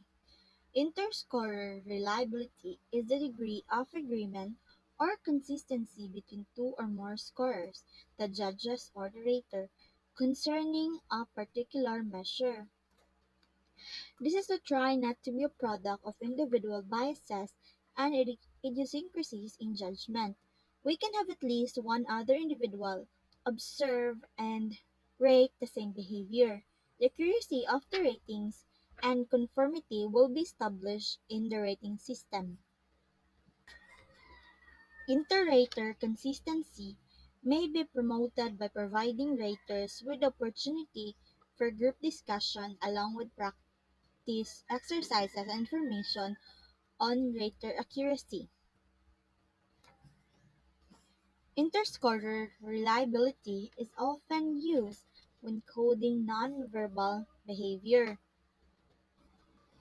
So the coefficient of interscorer reliability is the correlation coefficient of the degree of consistency among scorer in the scoring of a test. If the reliability coefficient is high, the prospective test users knows that the test scorers can be derived in a systematic, consistent way by various scorers with sufficient training. If if everyone agrees the interscore reliability is 1 or equivalent to 100%, or if everyone disagree, the interscore reliability is 0 or 0%. Several methods exist for calculating the interscore reliability, from simplest using percent agreement to the more complex, the Cohen's kappa. So which one you choose largely depends on what type of data you have and how many raters in your model. So in this example, judges agree on 3 out of 5 scores. Percent agreement is 3 over 5 equals to 60%. using and interpreting a coefficient of reliability. There are basically three approaches to the estimation of reliability. First is the test-retest, second is the alternate or parallel forms, third is the internal or inter-item consistency. First is the test-retest. Test-retest measures the consistency of result when you repeat the same test in the same sample at different point in time. This is typically used when assessing the stability of various personality tests. So the test-retest is also the test retest is also to evaluate the stability of a measures. Next is the alternate or parallel forms. Alternate or parallel forms is the consistency of test results between two different but equivalent form of a test. This is used when there is a need for different forms of a test. Example, a makeup test. This is also to evaluate the relationship between different forms of a measure. Third is the internal or inter-item consistency. The extent of consistency between multiple items measuring the same construct. Item consistency is used when evaluating the homogeneity of a measure and to evaluate the extent to which item on a scale relate to one another. The purpose of the reliability coefficient. For a test designed for a single administration only, an estimate of internal consistency would be reliability measure of choice. And for a test designed for use at various times over a period of time, test-retest reliability would be the reliability measure of choice. The purpose of it is a way of confirming how accurate a test or measure is by giving it to the same subject more than once. Note that various reliability coefficients do not all reflect the same source of error variance, and an individual reliability coefficient may provide an index of error from its test construction, test administration, and test scoring and interpretation. The nature of the test closely related to considerations concerning the purpose and use of a reliability coefficient are those concerning the nature of the test itself, such as whether the items are homogeneous or heterogeneous in nature. Second is the characteristic ability or trait being measured is presumed to be dynamic or static. Third is the range of test score is or is not restricted. Fourth, so we have here the homogeneity versus heterogeneity of test items. A test is said to be homogeneous if it is functionally uniform throughout high degree of internal consistency, and a test is said to be heterogeneous if it measures more than one factor or trait, low degree of test-retest reliability. Tests are said to be homogeneous if they contain items that measures a single trait. In contrast to test homogeneity, heterogeneity describes the degree to which a test measures different factors. So, kung ang homogeneous is test designed to measure one factor or a trait, the heterogeneous is a test designed to measure more than one factor or a trait. Next is the dynamic versus static characteristic. Dynamic characteristic is a trait, state, or ability presumed to be ever-changing as a function of situational and cognitive experiences such as anxiety. The best measure of reliability would be a measure of internal consistency.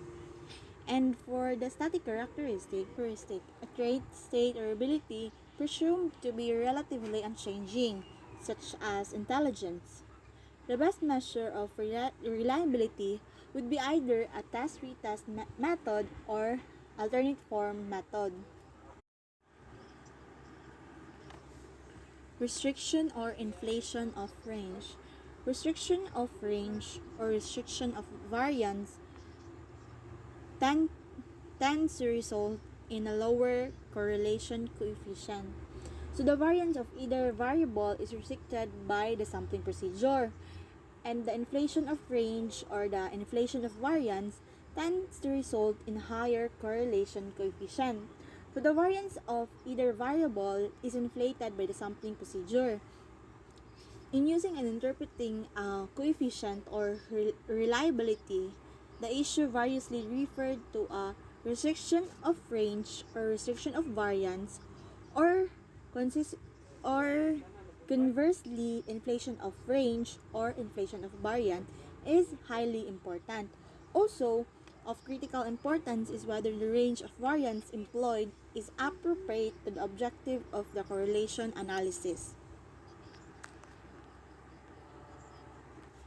So next for the nature of the test is the speed test versus power test.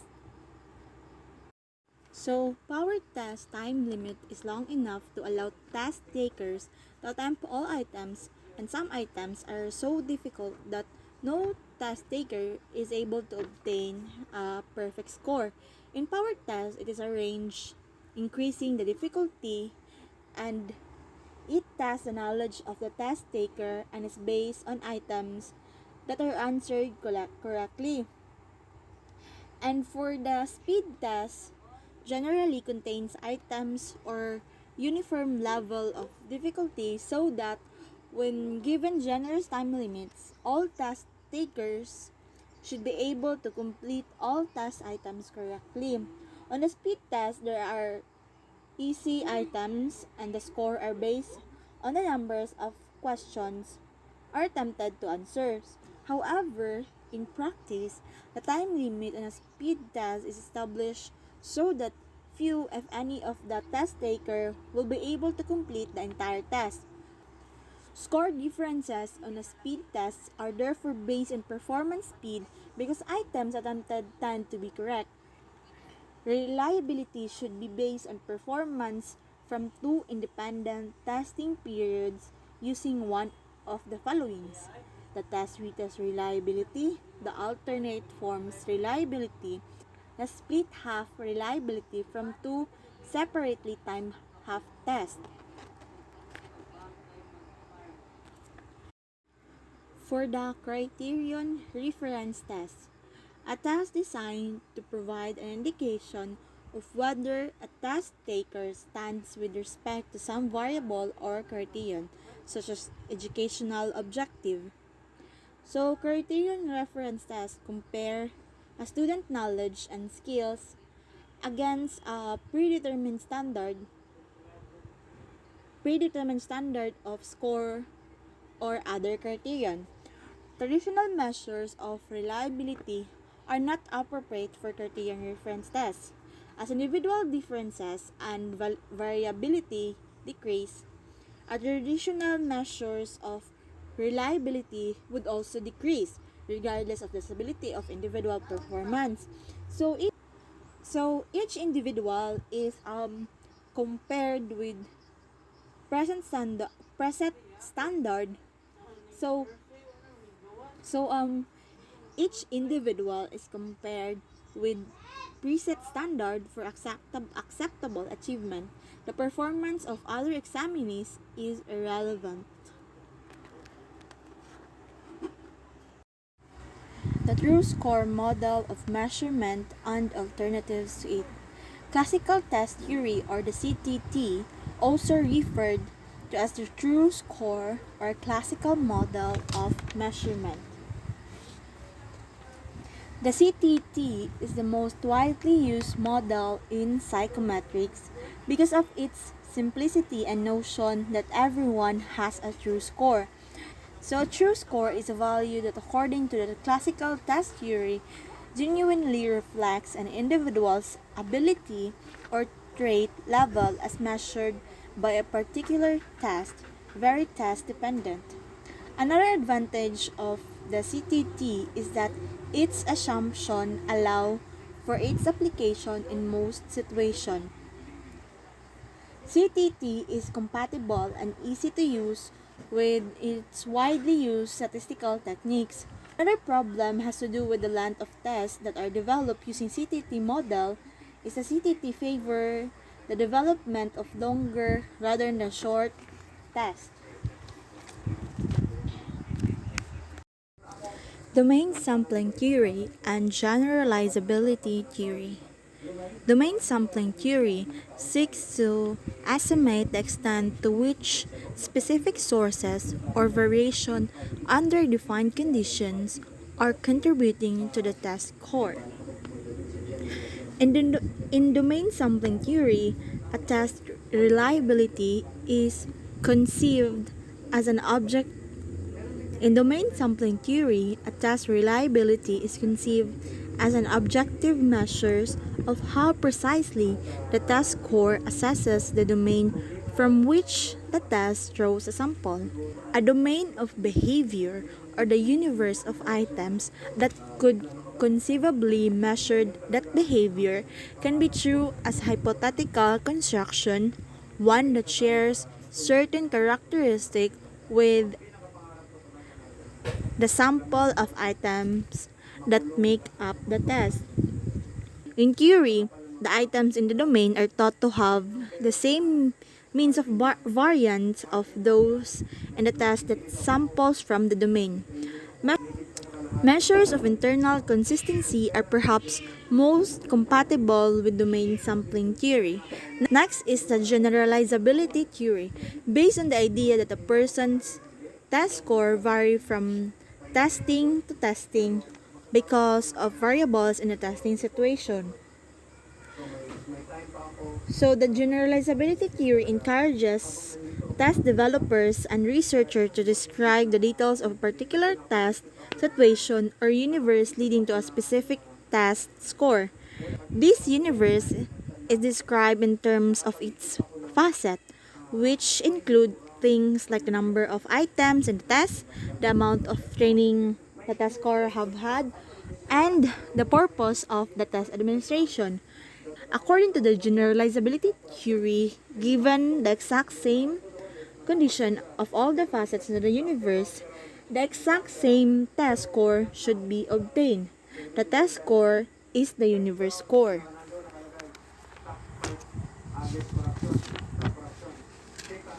Universe score replaces the true score, and generalizability study examines how generalizable scores from a particular test are if the test is administered in different situations. And then the coefficient of generalizability is coefficient of correlation of the influence of particular facets on the test score, similar to reliability coefficient under the true score model. After the generalizability study is done, it is recommended that test developers do a decision study. Decision study is a study in which developers examine the usefulness of test scores in helping the test user make decision. This is designed to tell test user how test scores should be used and how dependable those scores are as a basis for decision, depending on the context of their use. Generalizability has not replaced the CTT or the classical test theory. From the perspective of generalizability theory, a test reliability is very much a function of the circumstances under which the test is developed, administered, and interpreted. Next, we have the item response theory or the IRT.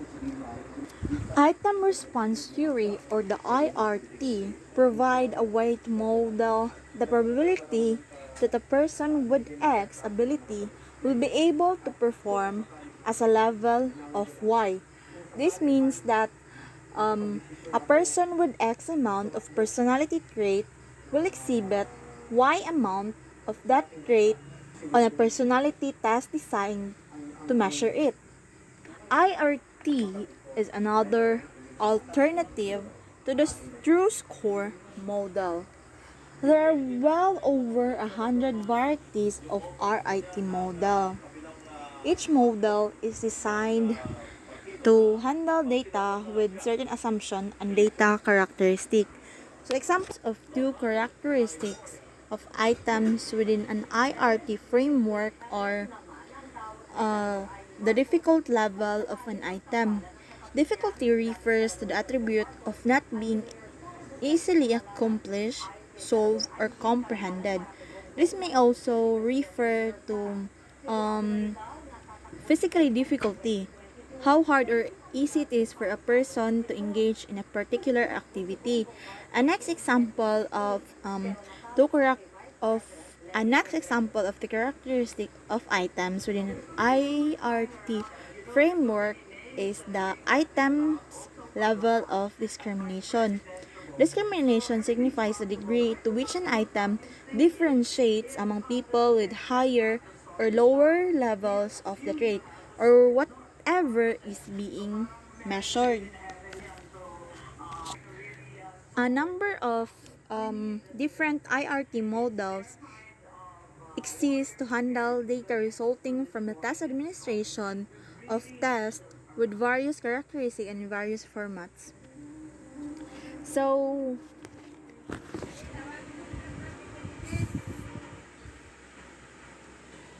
we have here the different test items. Dichotomous test items is a test items or question that can be answered only with one of two alternative responses. Syempre, yes or no, or true or false. And then the polytomous test items is a test items or question with three or more alternative response where only one is scored correct or scored as being consistent with the targeted rate or other construct. And the RASC model is the reference to an RRT model with a very specific assumption about underlying distribution.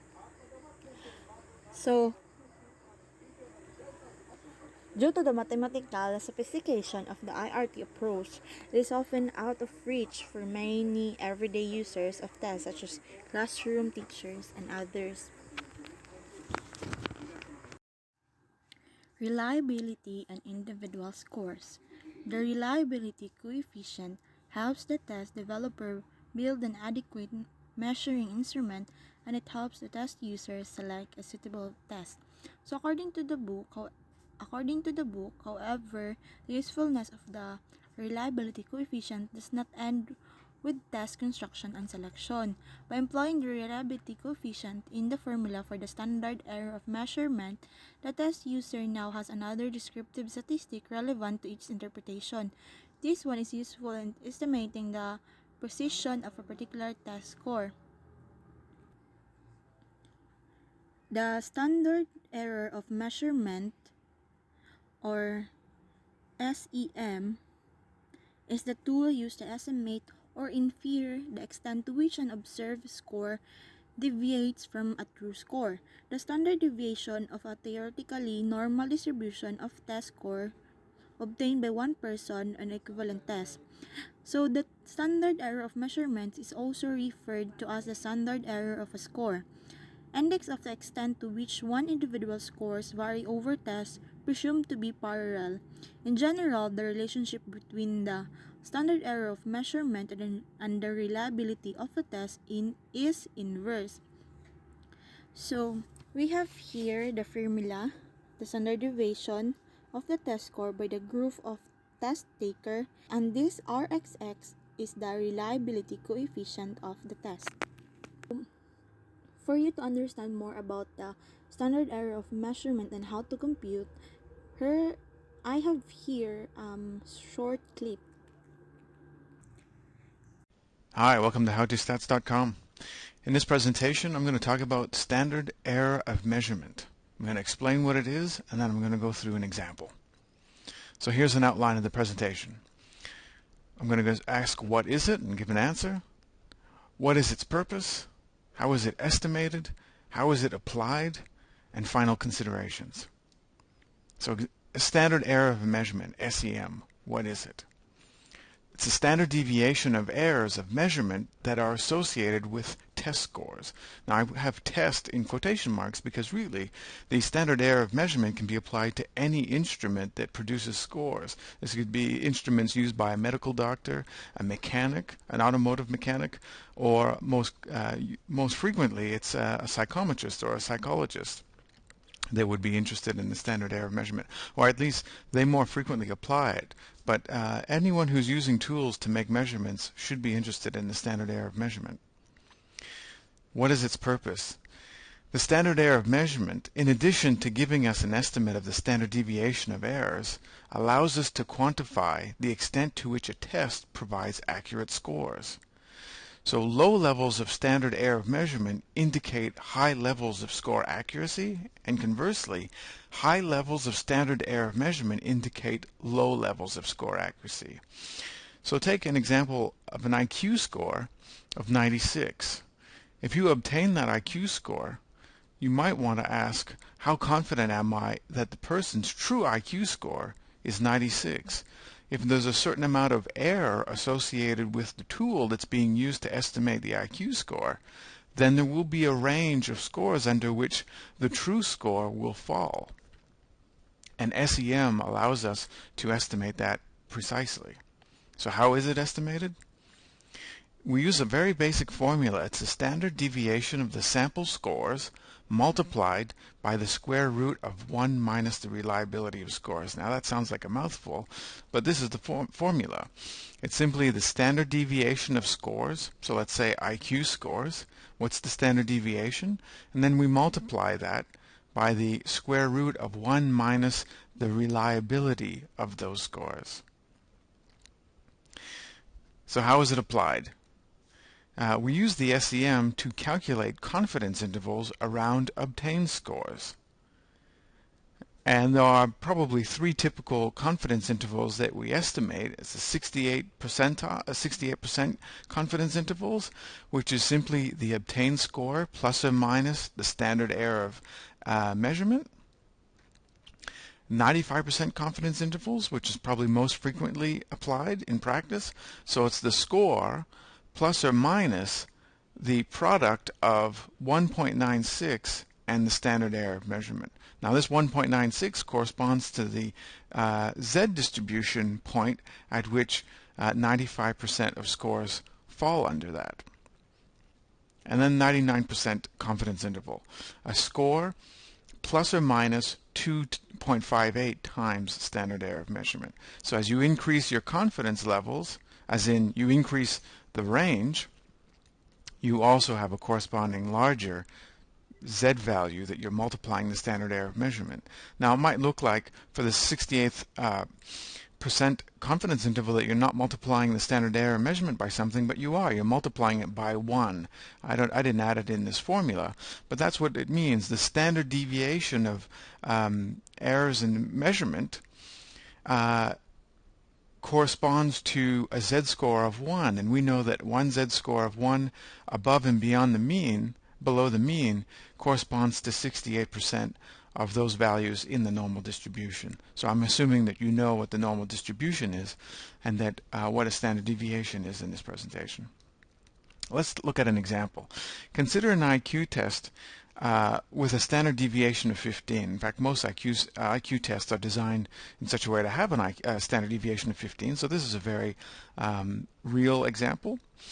Let's quantify the standard error of measurement for an IQ score of 100 under three different conditions: reliability equal to 0.70, reliability equal to 0.80, and reliability of 0.90. Now I find this particularly useful because a lot of people argue that a reliability, or they cite that a reliability of 0.70 is sufficient reliability.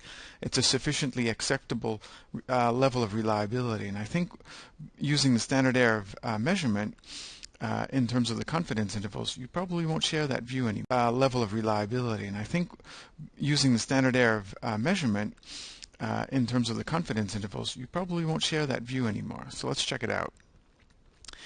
I'm calculating the standard error of measurement with the formula, so it's standard deviation 15 times the square root of 1 minus the reliability. What do we get? 15 times 0.548, which equals 8.22. So with a reliability estimate of 0.70 in IQ scores, based on what the test provides in terms of reliability, we get a standard error of measurement of 8.22. Which means that if we wanted to calculate the 68% confidence intervals for someone with an IQ score of 100, we would say that their true IQ score falls somewhere between a lower bound of 91.78 and an upper bound of 108.22. I'm simply adding the standard error measurement to the score of 100 and subtracting it as well to get the lower bound. So these are the 68% confidence intervals, interval estimates based on the standard error measurement. Now let's take it up to 95% confidence interval. So we need to multiply our standard error of measurement by 1.96. What do we get? 16.11. And now if I use my plus and minus, 100 plus 1611 is equal to 116.11, and 100 minus 16.11, 83.89. So now the range in confidence has increased, but we also, because we want to capture 95%, with 95% confidence, the person's true IQ score. Now let's go to 99% confidence. We're multiplying by 2.58 to ultimately get a range between a lower bound of 75.79 and an upper bound of 121.71. So isn't that huge? With reliability of 0.70, we can say that someone who obtains an IQ score of 100, that their true IQ score is somewhere between 78.79 and 121.21. So somewhere between dull and bright. And I think this is quite convincing evidence that a reliability of 0.70 really isn't very impressive when we need to obtain very high levels of confidence in somebody's score.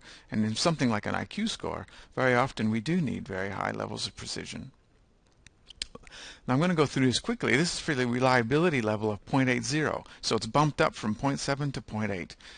I'm going to go through it quickly just to get down to the numbers of principal interest, which is the 99% confidence interval. Now it's narrowed somewhat. Now we're down to 82 lower bound to 117 upper bound. Still not that impressive with 99% confidence. And with 95% confidence, it's still a pretty big gap. So someone scores 100, and you can say with 95% confidence that their true IQ score is somewhere between 86 and 113. Still a pretty big gap. Now let's look at reliability 0.90. So these are the calculations. I'm just going to blitz through them. You can pause and look at the calculations if you wish. Now with 99% confidence, if someone scores 100 on a test that has reliability of 0.90, we end up with confidence interval between 87 and 112. So still a pretty big gap. You really need reliabilities of 0.95 to really get a tight 95% confidence interval around a score. Let's think of, let me go through some final considerations. Just because an instrument produces scores with high level of accuracy does not mean those scores are valid. You may have heard reliability is a necessary but not sufficient condition of validity. So just because the scores have a narrow range in terms of true score accuracy does not mean that the IQ test is any good. The IQ test might be really bad, but it might still produce very reliable scores. Every time someone takes the test, they get the same score. That would be reliable. But it could be a bad, invalid score. What type of reliability estimate should one use in the SEM formula? Good question. There's no real answer to that. People tend to use more often than not Cronbach's alpha. Now, I've got another video on Cronbach's alpha that I'll encourage you to check out if you want to understand more details about Cronbach's alpha. But a lot of people might argue that you should use test-retest reliability or inter-rater reliability. It depends on the circumstances of your study and the circumstances of your situation, and you'll have to be able to justify that to yourself and to whoever you're actually doing some testing for.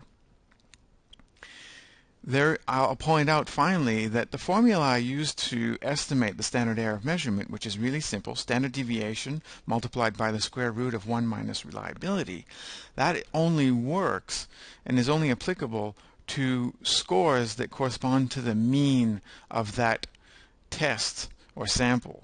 Now we know that there's a mean IQ score is 100, and it wasn't a coincidence that I chose 100.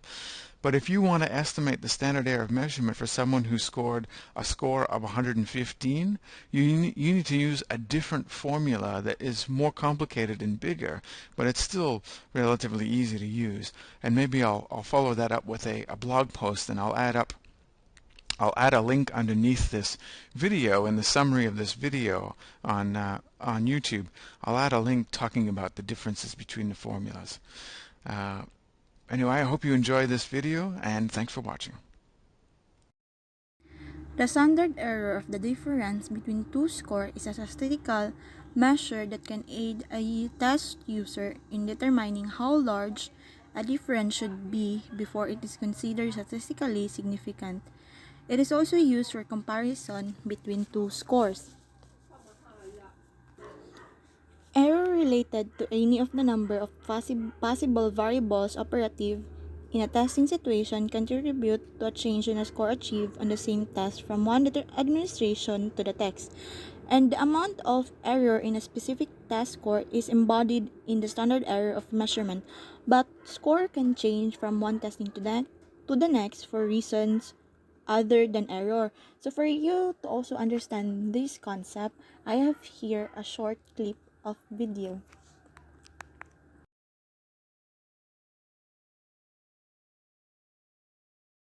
Hello! So today we are going to be going over the standard error of the difference. Now, what does the standard error of the difference allow us to do? Well, the standard error of the difference, it lets us take two groups or two samples and estimate the difference between those groups and see if we can apply that difference to the entire population. The standard error of the difference also tells us the probability that the difference between the means of these two samples is greater than 0.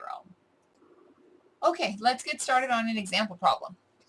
Boys and girls at Alderon Elementary were randomly selected and tested for midichlorian counts. Was there a difference between the boys and the girls?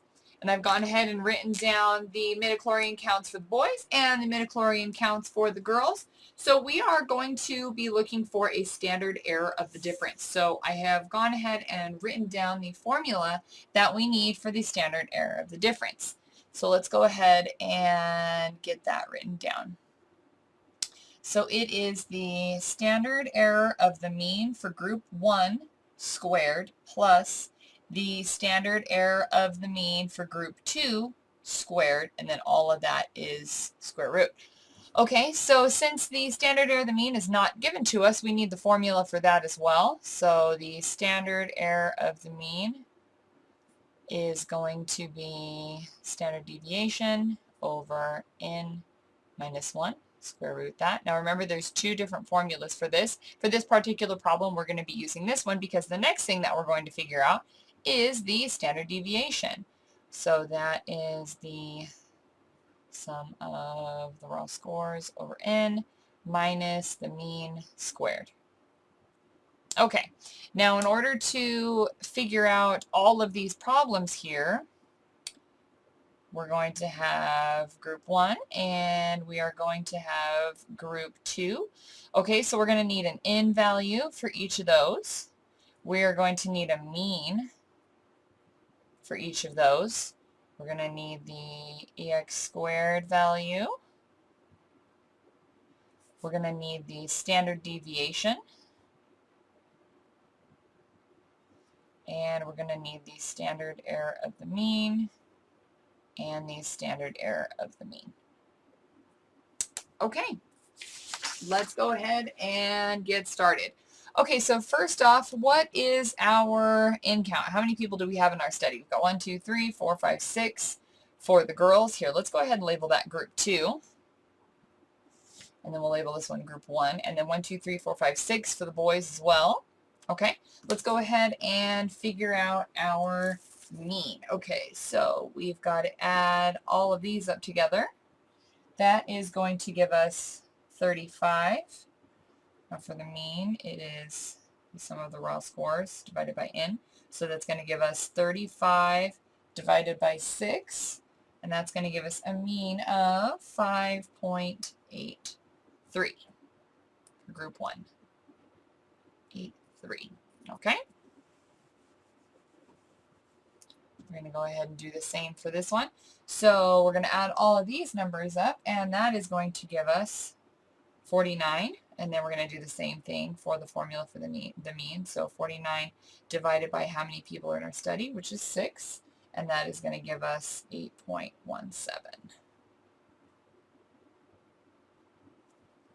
Okay? Let's go ahead and figure out this value next.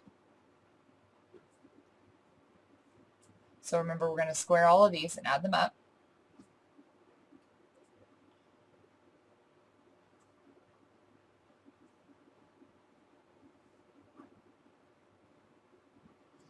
Okay, so when we add all of those together, that's going to give us 235. And then, we'll just go ahead and divide that. So squared, squared, squared. Okay, so it's going to be 49, 64, 81, 36, 81, and 100. And then when we add all of those together, that is going to give us 411. Okay, now that we've got all of that, we can go ahead and just erase this. There we go. So next, let's find out our standard deviation. So we'll do the standard deviation for group 1. Okay, so the standard deviation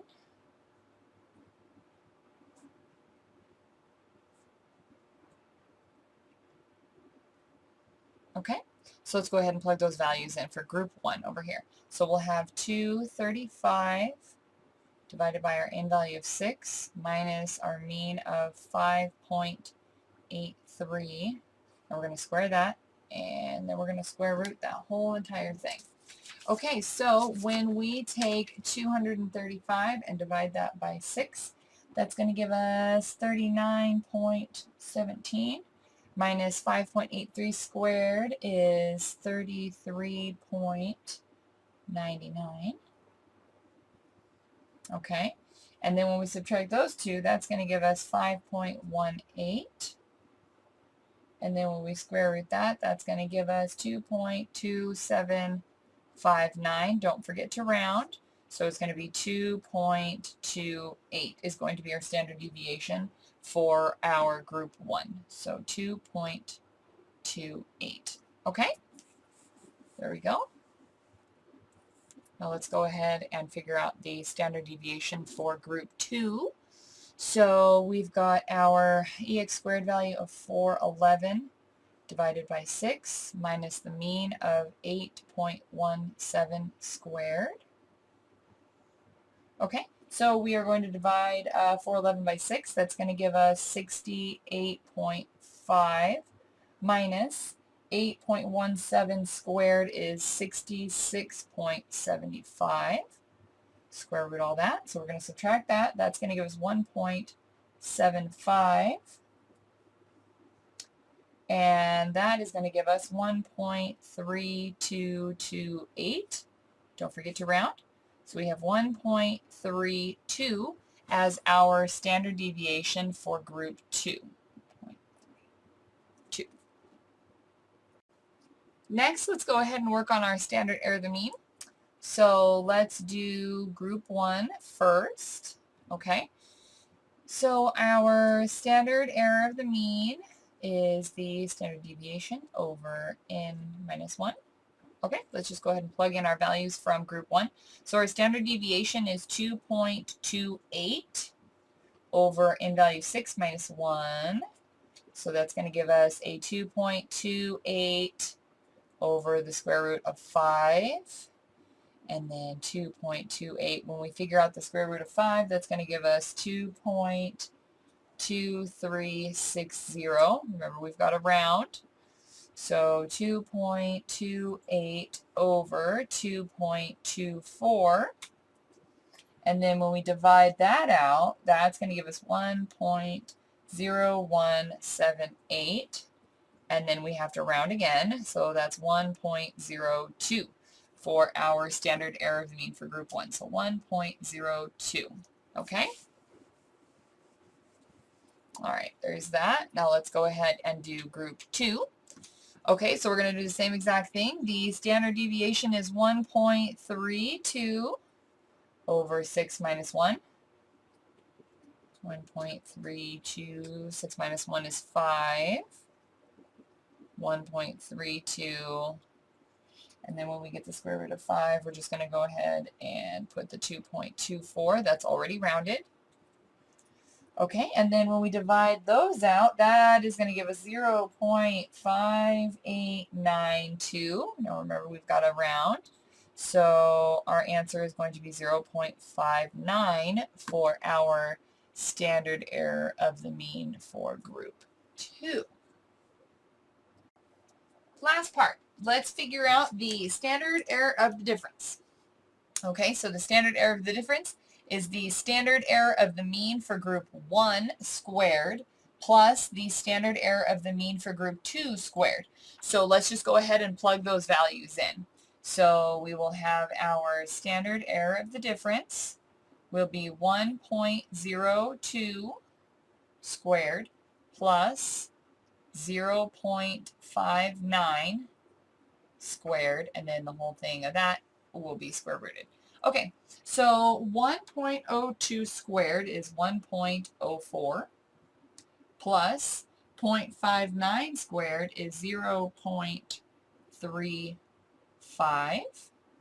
Okay, now we add those together, and that's going to give us 1.39. And then when we square root that out, we are going to get 1.1789. Remember, we've got a round. So our standard error of the difference is 1.18.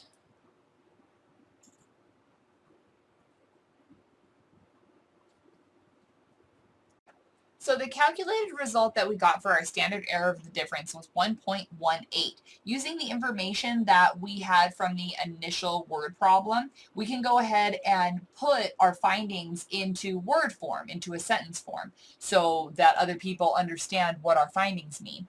And for this particular problem, we can explain that as when boys and girls differ in midichlorian counts, the average amount that they differ is by 1.18 midichlorians. And if you're not 100% sure what a midichlorian is, you should Google it. Other than that, you guys just did standard error of the difference. Congratulations. Good job. To this topic. Good day.